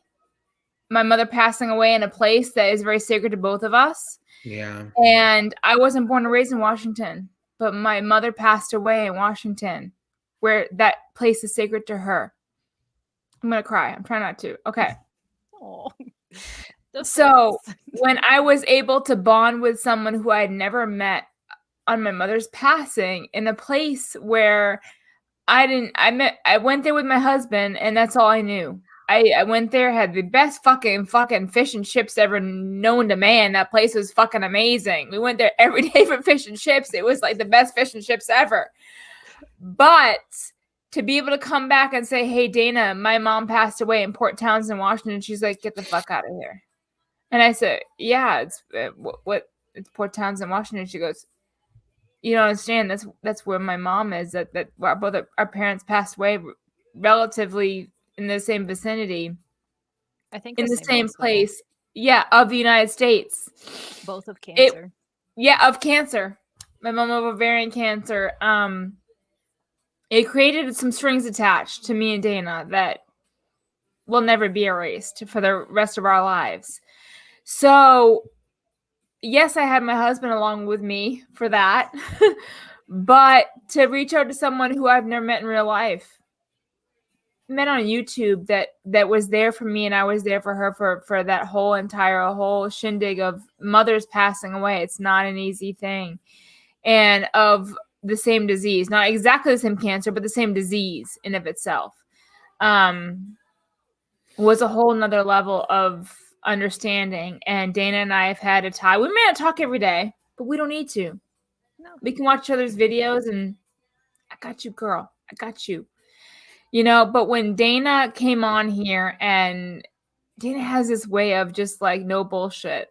And even when we do our scroll moment, she's like, guys, reel it back in. We only have 45 minutes left. Like, she's a producer. Like, she's a fucking producer. She's like, guys, we got 45 minutes. Reel it back in. Just go into mom boss mode. Yeah, she's the mom boss. That's what I told her. I was like, okay, look. That's what you said. That is literally what I said. I was like, no, Dana's like the mom when she comes on the show. And Brittany was like, what? And I was like, no, we're like the 2-year-olds who fucking run frantic with no fucking clue what's going on. And she's like, actually, we've been talking about penises for 20 minutes and we're supposed to be talking about dead people. So how about we talk about that?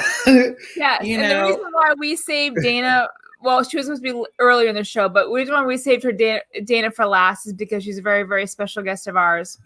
The reason why we had her come back twice is because of her intellect, her compassion, and her heart for witchcraft. And 100%. we had her come back twice on the show because the woman's head noise is fucking on the charts. I just feel like, I think when you think of wine and witchcraft, you have to think of Dana too. Oh, fuck yeah. I do think that. I mean, come on now. You do. She made her and Kelden. I mean, Kelden was the first guest. Yes. You know, Tasha was a fucking hell of a fucking show. She was awesome. But Dana, we asked her to come back twice because it was so fucking good. 100%. You know, it was just, and the funny thing is that we talk about pre-recorded videos, and pre-recorded videos are one thing, but when you have Dana live, it's like, she's a completely different entity than you see on her channel. And you want a little more tidbits of Dana? The Shadow Moon Witch YouTube, subscribe, ring that fucking damn bell. If you don't subscribe, you're not a real witch. You're fake. You're only her last video, and Dana, I don't always comment on all your videos, but I watch them all. I'll tell you right now, I watch them all. I watch all your guys's too. I don't comment all the time, but yeah, I don't comment all the time either. But I watch that motherfucking shit. And your latest video of fucking the Kelly and Maddox tag, so good. I tagged. I didn't tag. I called Justin. I was like, "Bitch, we didn't tag. We gotta get on this bitch." It is so good. Yeah, I'm like, I need to get some 13 motherfucking shits. And you know? I have to be honest, like, I didn't even hear about the tag because I didn't see the video. I didn't either. Dana introduced it because I don't follow Kelly and Maddox. I think she's wonderful. I think she's beautiful. I think she's awesome. She's not for me. But I hands off. Kelly and Maddox. Oh hell yeah. But she's on my shit. And that's awesome. I think she's amazing. I do. But when I saw you do that tag and the answers that you had to those questions, the 13 things that make you feel witchy, I'm like, well, fuck. Excuse me. So I do have to ask, You know? let's ask, because literally we've been like, me and you have been chit-chattering and we literally haven't let even Dana have a fucking word. So let me ask her. Here, so. Let me ask her a question. Okay, so Dana, number one all time, what makes you feel the most witchy? Number one, only one thing. No. Do not pull any shit from the fucking tag. You gotta pull something completely new. That's hard because I've like all the ones that do are in the tag. So I know, but you gotta pull some fucking bullshit out of your ass. Pull it, bitch. Pull it. The smell of books. Oh yes. Okay. Yes.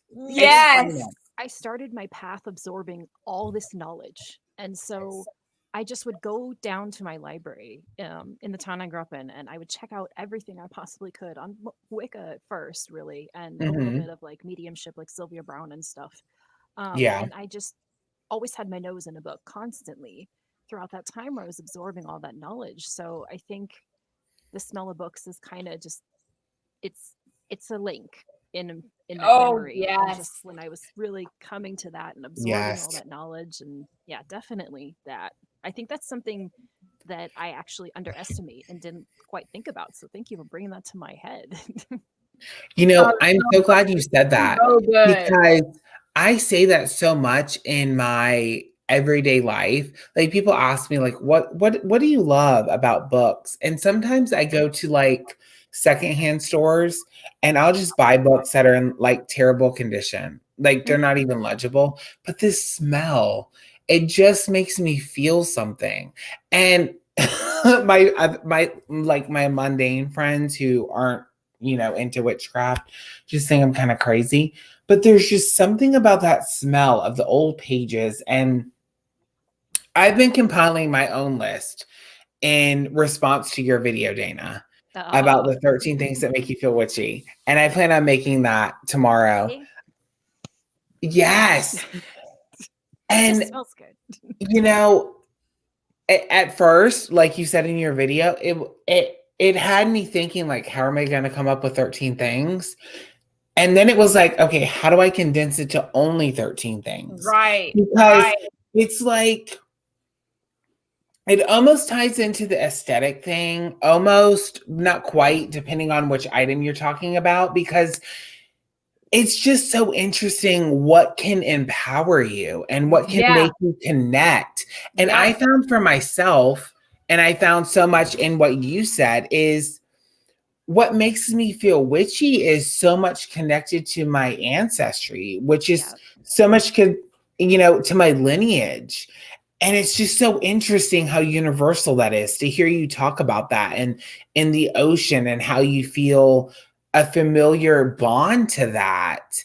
And how I think what connects us as witches is our desire to understand not only where we come from, but the power in where we come from and the choices that those people made that allowed all three of us and everyone who's in the chat to actually physically be here.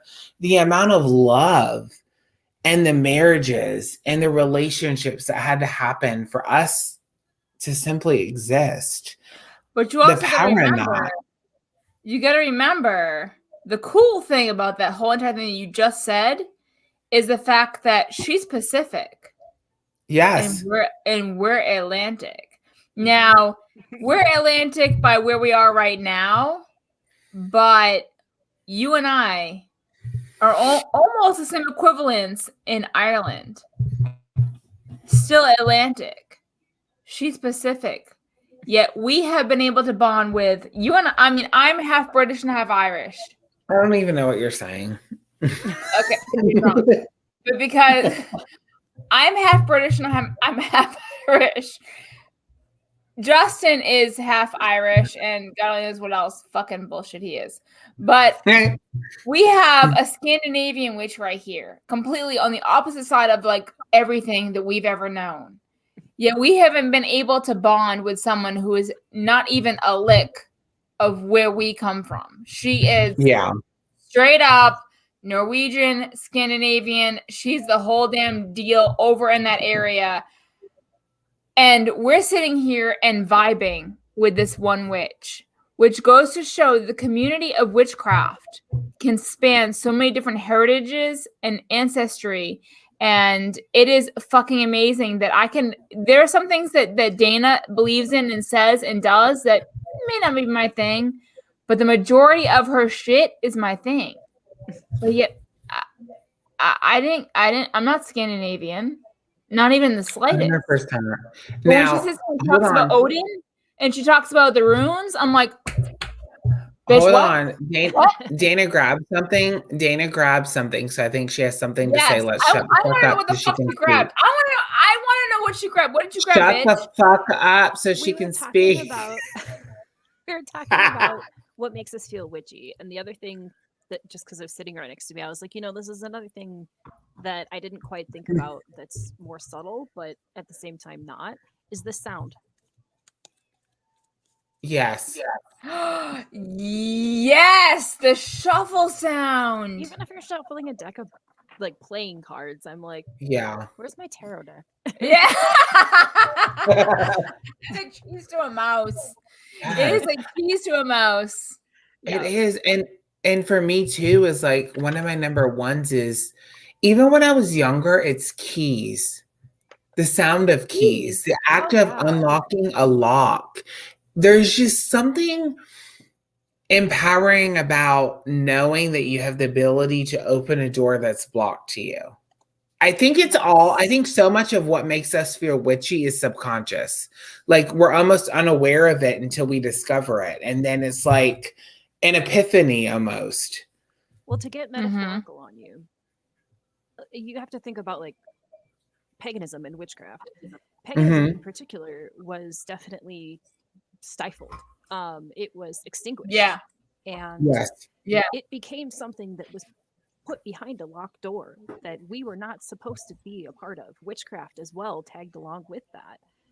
Especially because we live in a predominantly Christian society. And even now, still, I worry that like I would lose my kids if someone found out I was a witch sometimes. I still have that worry, even though I have a public channel.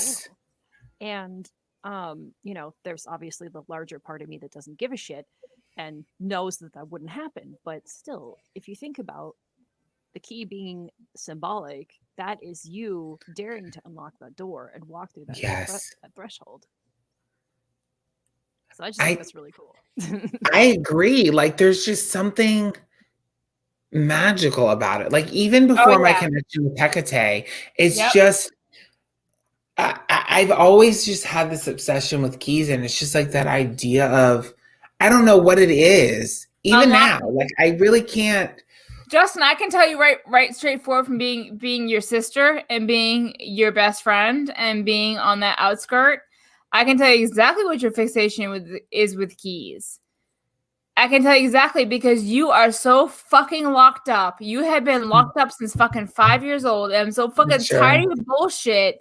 I'm waiting for you to give me the fucking keys so I can unlock that fucking bullshit. I'm tired of it. Honestly, like your amount of loxation, if that's even a word, it's not. I mean, it's not, you fucking illiterate fag. But no, you are so locked, it's retarded. Like your fascination with keys. Are you kidding me? Fuck the locks. Just like Starlight said, fuck them. It's true. Starlight is the best. Starlight is the ability. Who is that? Oh, it's my little donkey. That you have the ability to unlock the door. Oh, this is Eleanor Hazel. She's a poodle. No, she's a Labradoodle. No, she's a poodle, and she's a mini poodle. And she's annoying as fuck. Look, but me and Dana have more than just our mothers passing away. We have Maine Coons in our lineage here. So I don't care what the fuck we say about dogs. We get Maine Coons, and Maine Coons will take care of I dogs hope you don't. anytime. I love I cats. would have adopted. Maine Yes, Coons are the shit. they are the shit. They I are mean, the mine is shit. my fucking watch. Look at this shit. He is definitely a Maine Coon. He Magic? has that look about it. Yes. Oh, Magic is like, let me tell you one quick story. He's got a certain meow. One is meow, I want food. One is meow, I want to play. It's clearly two different meows. He'll tell Anthony the meow, I want food. He'd be like, keep it in the wraps. Give me the food. We're good. But then when I come home from work, the same meow. So I'll feed him and I'll be like, hey, Anthony, I've fed Magic. I'd be like, oh, so did I. Playing This system. motherfucker plays both of us to give him food twice in the morning. He's a fat motherfucker because he's like, I want food. I I'm won't tell triggered. mommy. I won't tell mommy you fed me. I won't tell him you fed me. Mommy, I want food. Daddy, Okay. no. This bitch fucking plays us. He's a fucking fat ass Maine Coon. My sons play the system too. It never Do they? fails. Do they play the system? It Do they tell never your husband one thing? They tell Abe one thing. They tell you something completely different. Yep. Them smart motherfuckers. And I'm like, dude, we invented this. You think you're gonna get past us? Come on. Yeah. I No, love know, your it's not kids, fair. Dana. I fucking love your kids. I fucking love your boys. So, Dana, for those of you who are watching who don't understand, Dana will send us, when we're talking, all three of us together, these pictures of her kids. And you'll see them on Facebook and Insta for that matter. But she'll send these fucking pictures. And I'm like, what the fuck is going on here? This is my boys. She'll be like, no, her kid's the cutest fucking motherfucking shit. Like, I'm not even They're kidding you. so cute. I have Like, the best honestly, story. like, I mean, I'm a mom who loves my own kids, yet granted, but it's very rare Okay. that I find someone else's Let her kids and I'm like, speak. I'm talking, bitch. No, we I'm have to let the guest speak. I will tell her speak in a minute. It's random that I find someone else's kids cute, but this fucking motherfucking kid, and she'll talk about her kids. Go ahead, Dana. Talk about your kids. My 4-year-old Arthur. Couple months ago, he's standing in the living room and he goes, "Why is there bird poo-poo on the window?" And I just look at him and then he pauses and you can see the gears turning in his head. And all of a sudden he goes, "Oh, because birds have butts." My husband is across the house and you hear him bust out laughing. He's just like, and I'm like, it was one of those situations as a parent where you're just like, I shouldn't laugh at this, but I can't help it. You can't. And it's like, okay, honey. That's the shit I'm talking about. My kids have never said that shit. That is fucking funny as fuck. Now, I do have to ask Dana, do your kids show interest in your practice or like Yeah, good witchcraft at all? question. Sometimes, actually, this was another topic that I thought like we should do sometime. Yes. Parent, because we're all Yes, parents, we're gonna have you on again, bitch. Prepare for it. ready. But they do a little bit. I think it's more of just a curiosity of my altar and stuff. But tonight, when I was sitting with Arthur putting him to bed, he looks at me and he goes, "Mama, you're a witch." And I was like, "Yeah." And he goes, "Are you gonna fly on your broom on Halloween?" And I said, "Yes, I'm gonna do that." And he was just like, "That would be cool." And I'm like, "It would be." My 6-year-old Logan, he'll be like, "That would be cool if magic could work, the way that we see it in the movies." And I look at him and I'm like, yeah, Yeah. but magic doesn't quite work that way. And he goes, kind of thinks for a minute. And then he's like, "How does it work?" And I'm like, that is a little bit complicated. So Yeah. you're not old enough Yeah. to understand that part yet. But, where there'll I be times love where, that. like, they'll come in my room and they'll want to leave flowers for Freya or something. And they'll be like, "I want to leave this for your goddess." And it's like, okay, that's fine. you can do that. Just please don't remove anything from my altar and move it around because it is a sacred space. And I'm trying to teach them just like general respect for that. And I Yes. also talk about like the solstices and the equinoxes, but I kind of tie it in with the scientific explanation of it too, so they have a good understanding of both. Because I raise my kids, aware of what I believe. I don't hide it from them, but I also am teaching them like this isn't the only way. You can make your own choices. This is what I believe. If you have any questions, I'm here.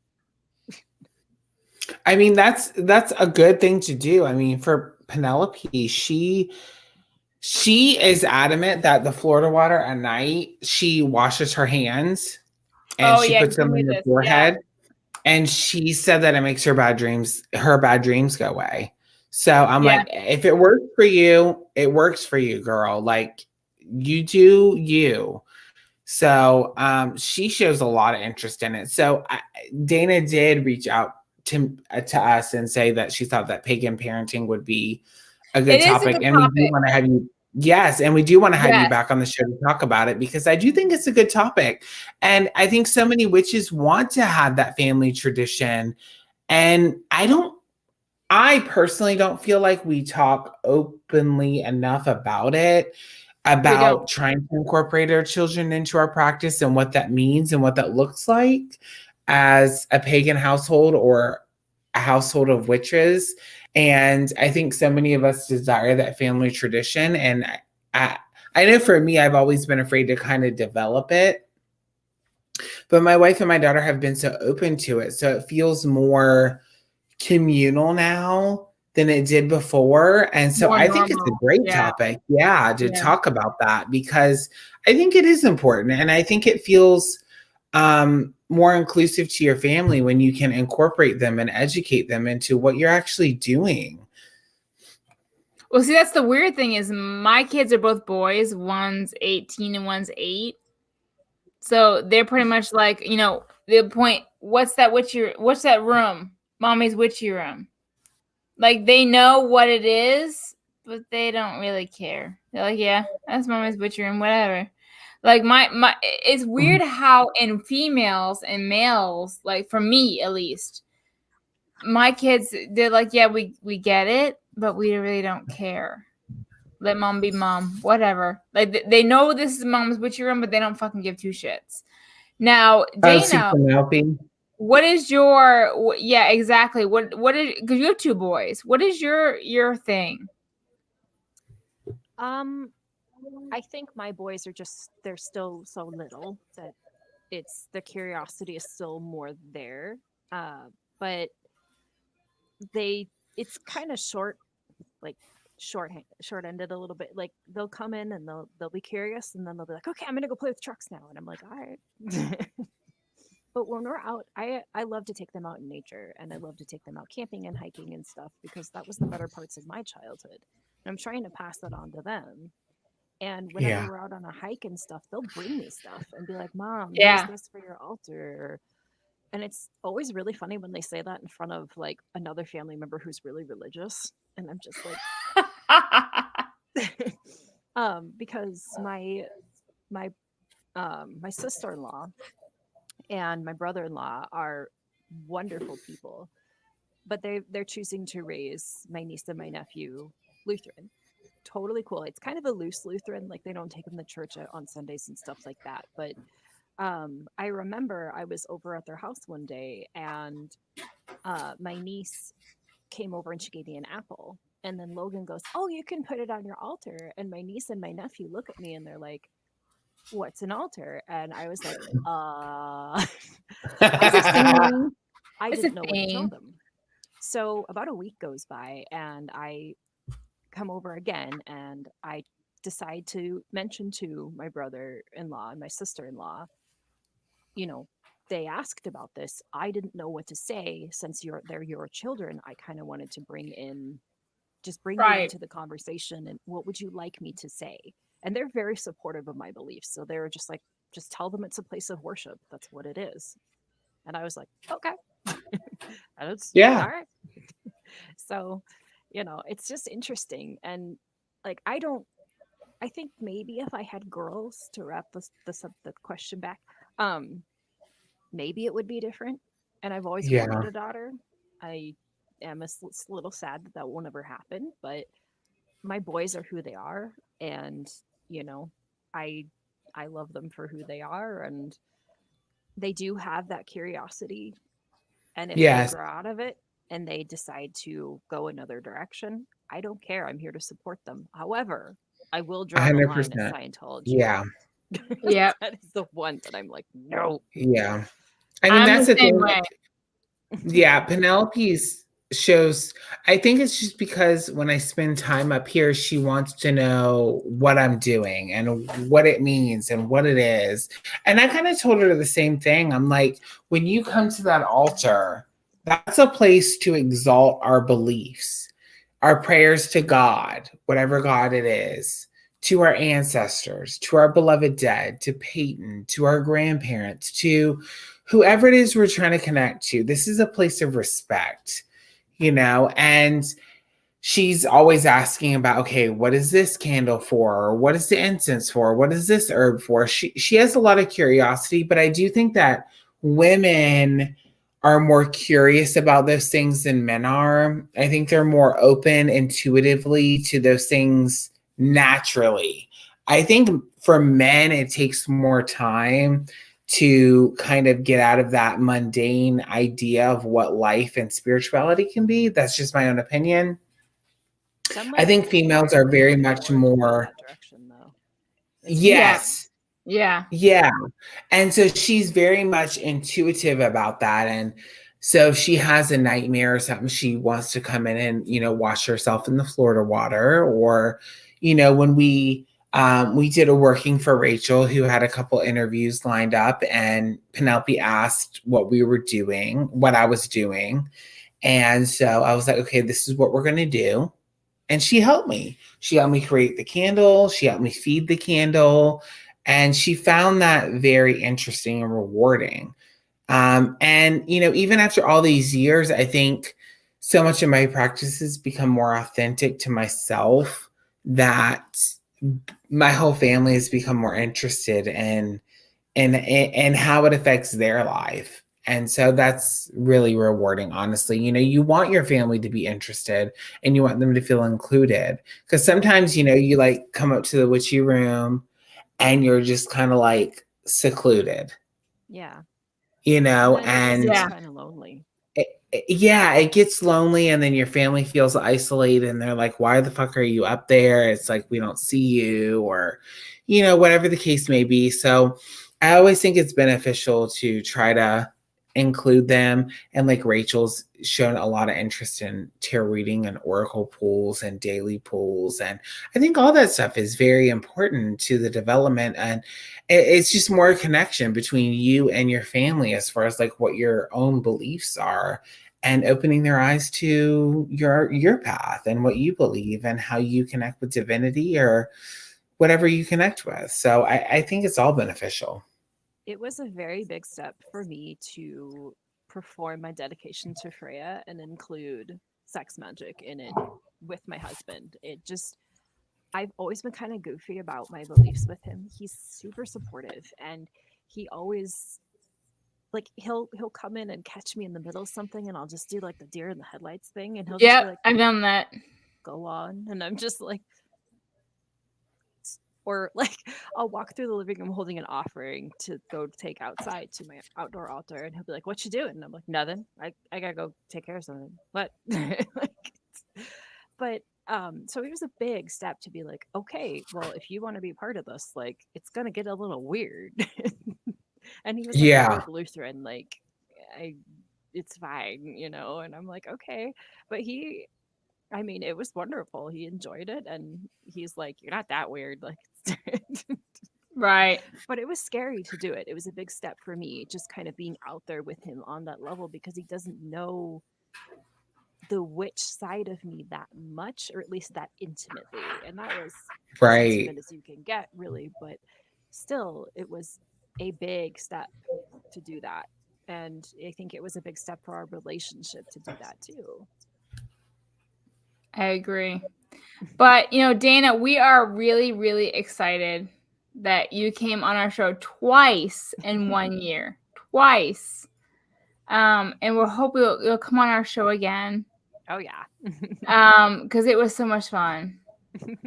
So we want to wrap this up by saying thank you. Yes, You're thank you. welcome.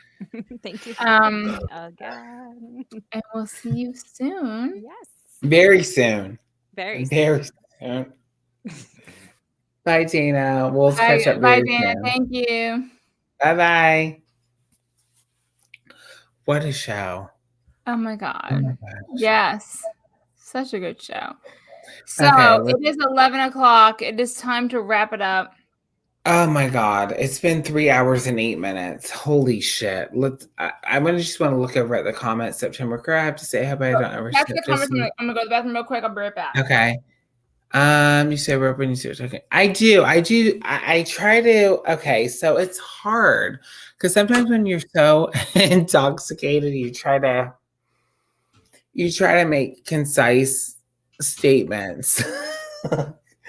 And I do when I talk about my family. I do try to stay focused because it's important. Family is important, and they're valuable and important. So it is good to try to be clear about what you're trying to say. Have mercy. Need to leave, but I'm glad I caught this. Hope you do a part 2. I agree about women being more intuitive and curious about this. 100% Shadow Sun. 100%. I women are just, I think women are more connected to life, I think, because they give life through their body. So they're more connected to the process of life. And I think women are just so much more intuitive than men. That's just my own personal opinion. Whispers of 3. Time flew by. It really did fly by. I can't believe we're at 3 hours and 9 minutes already. I will say the show is about to come to an end, but we do need to do another giveaway before we leave. So just saying, let's not forget about that. Let's take a look. I have not looked at the comments for a little bit, so let me take a look at those. So Whispers 3, yes, she is an apricot mini poodle. Her name is Eleanor Hazel. Let's see, not too many touch on the subject of pagan parenting. I feel the same way. I thought more people would make videos or talk about pagan parenting, but I don't see a lot of content about that, which I find is odd. But that topic will be coming on Wine and Witchcraft within the next few months. So don't worry, we will be talking about it. Let's see what else we have. I have 3 mini dogs. They can play with me like freaking giving. Yeah. Eleanor's crazy. Oh, wow. We have a twerking whore. Eleanor's crazy. She's out of control. Okay. So let me tell you a story. Oh, Lord Jesus Christ. So I had to cough. Like I had some stuck in my throat, so I coughed. I'm like, he comes in the bathroom, I'm on the pot, and he goes, "Are you throwing up?" I'm like, I coughed. I'm peeing. Do you mind?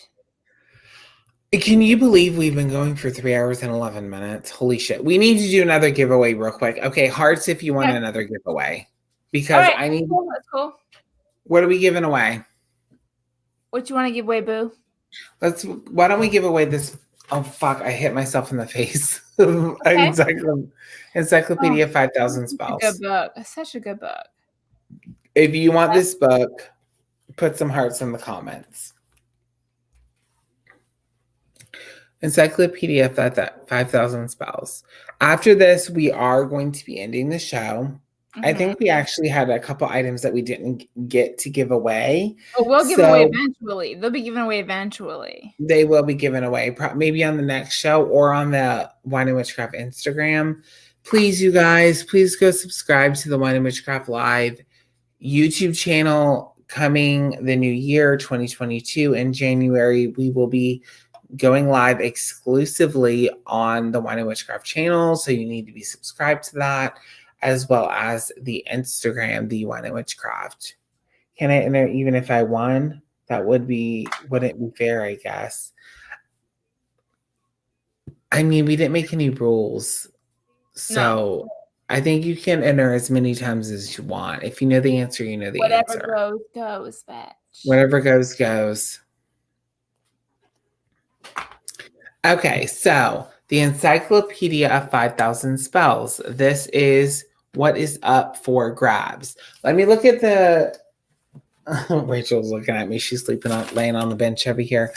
Okay, let me look and see what I want to ask. Do we want this to be the last giveaway, or do we want to give away one more thing? I mean, it is 11:13. We can wrap it up with the 11,000, 12,000 spells.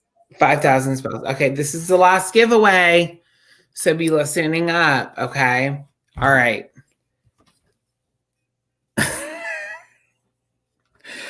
Okay. Okay, cannot believe I'm gonna ask this. Okay. Oh, don't worry, Karen. I will be giving away a short. You just watch my channel, bitch. You'll see What cities? Okay, listen up. What cities did Brittany say refer to people being hung? What two cities did she refer to people being hung?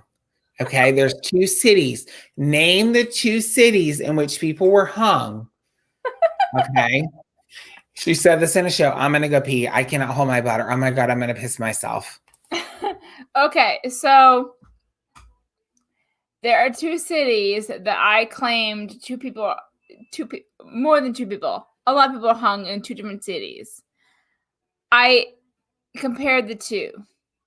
They're different, but what two cities was I talking about?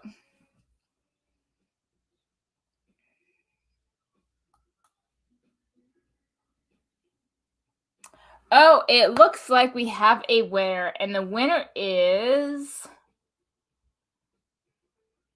Books Lavender Tea, Salem and Nola. Yes, she was the first person to answer the question.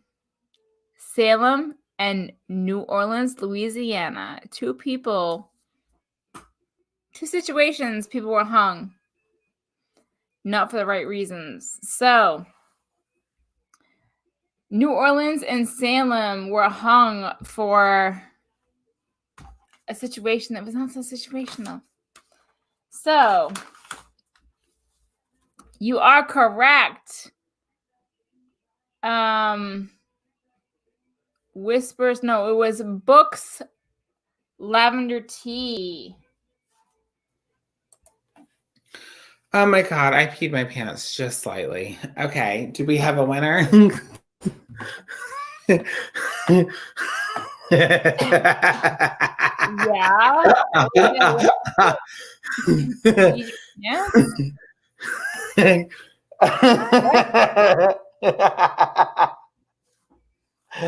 Books Lavender Tea has won.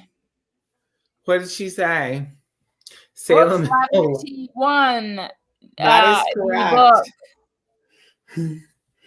Oh, fuck. Okay. This is what was completed on this show. I finished a whole Pinot Grigio, and I finished a whole Verde. That is why you are the state you're in. We were supposed to both get drunk, and you're being a little pussy ass bitch. You didn't even finish one bottle of wine. Bitch. Okay. I don't want to hear shit from you. You're fake as fuck. Let's rewind. I am drunk. Let's rewind. Oh, I am. I must hide it that fucking well. I am drunk. But you gotta remember, I had half a bottle of red wine at my hair appointment. So I was pre-gaming before you were even pre-gaming, okay? And I've had half a bottle of this. So it makes a full bottle of wine, half red, half white. Red is more stronger than wine. I mean, red is more stronger than white. You want to tell me I'm not drunk? Okay. Okay, so who won? Books Lavender Tea. BLT, okay. Oh, who's keeping track of who won shit? Me. What? Exactly. So congratulations, Books Lavender Tea. You won. This bitch. Perfect. And you thought you weren't going to win anything, and you did. Look at you. Hats off to you. Oh, let's not do that. Oh, Brittany's not drunk enough. Trust me, I'm drunk enough. Okay? I just think that it's been such a pleasure. Oh my God. And such an honor to be able to do a live show such as this with your best friend and to create this sense of community. It has been such an honor, honestly, and a blast. And to be able to meet everyone that we've met over the past year through the show it's been honestly so much fun. Debbie, both of you are drunk. We are drunk. Oh, But absolutely. when you're drunk, you feel your feelings more than you would feel them otherwise. Right? True point. So everyone's here. BLT, Mr. T, September Crow, Debbie Dunway, Johnny Dragon, Sheila Moon. Wait, Johnny Dragon was here? Johnny Dragon, it has been here. Hello, Johnny Dragon. I'm so sorry that people are being mean to you. You do not deserve it. Anyways, blessings to all and to all a good night. Hey, Chris.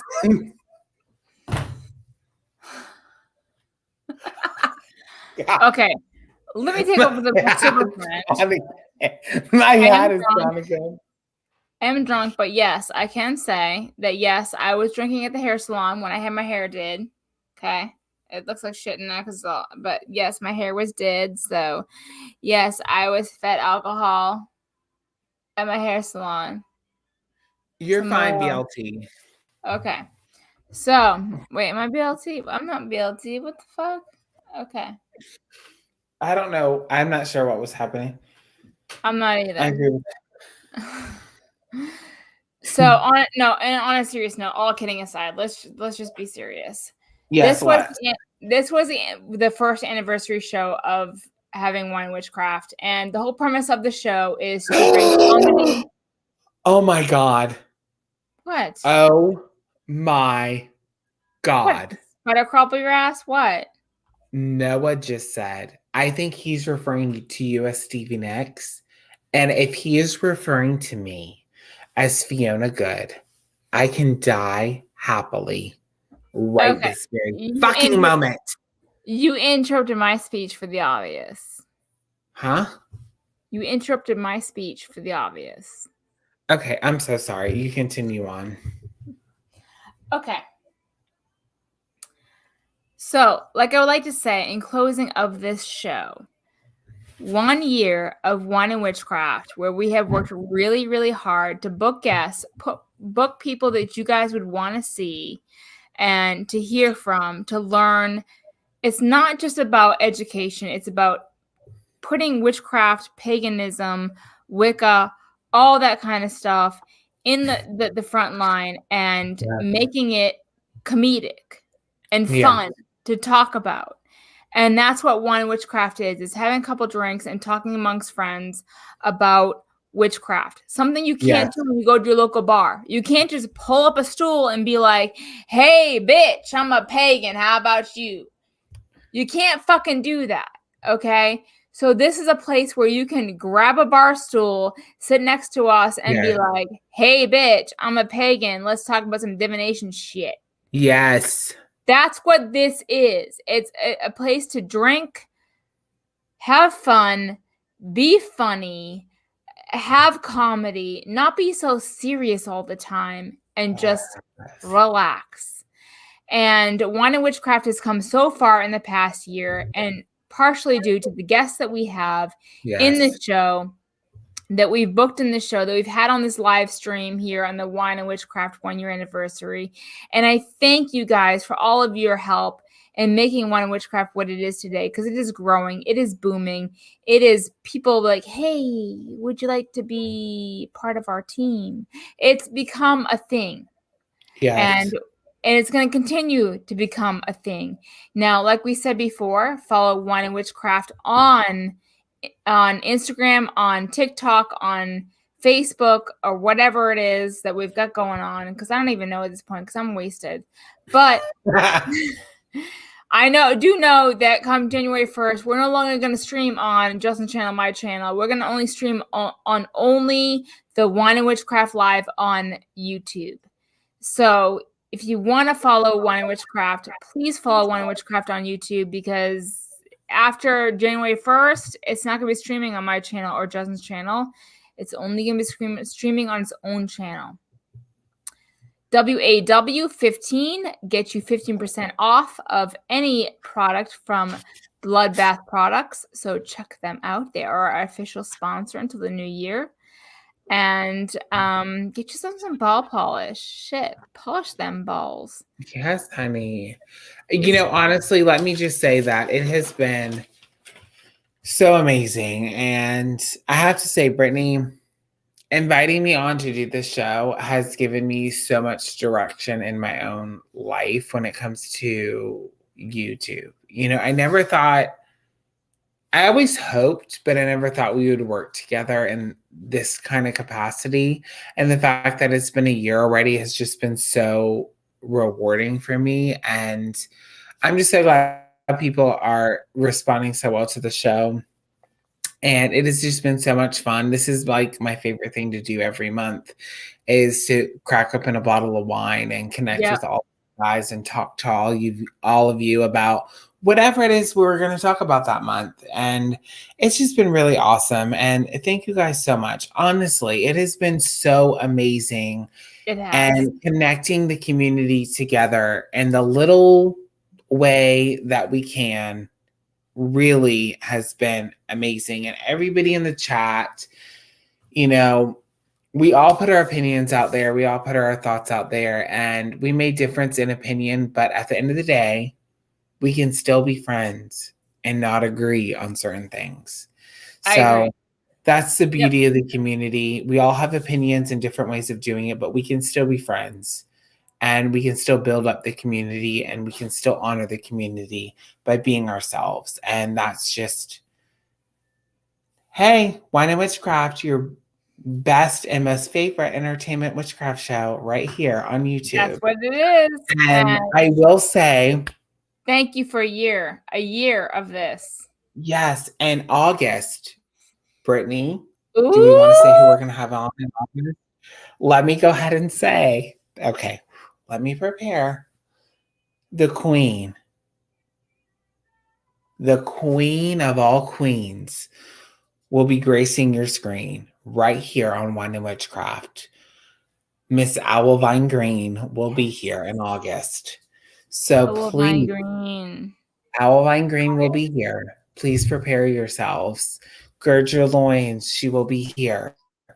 And I'm so excited. And honestly, thank you everybody who has attended the show, commented, shared, whatever. It has just been an astounding year. So honestly, thank you for everything. Thank you.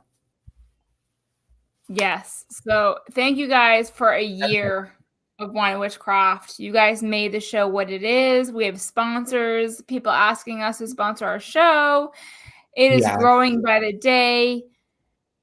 But it doesn't stop with just Wine and Witchcraft. You guys watching our individual shows and spreading the word about Wine and Witchcraft and what the premise is, to educate with comedy. That's what we're here to do. So if you had fun tonight and you won something, make sure you email us on Instagram your address. We can get that sent out first thing.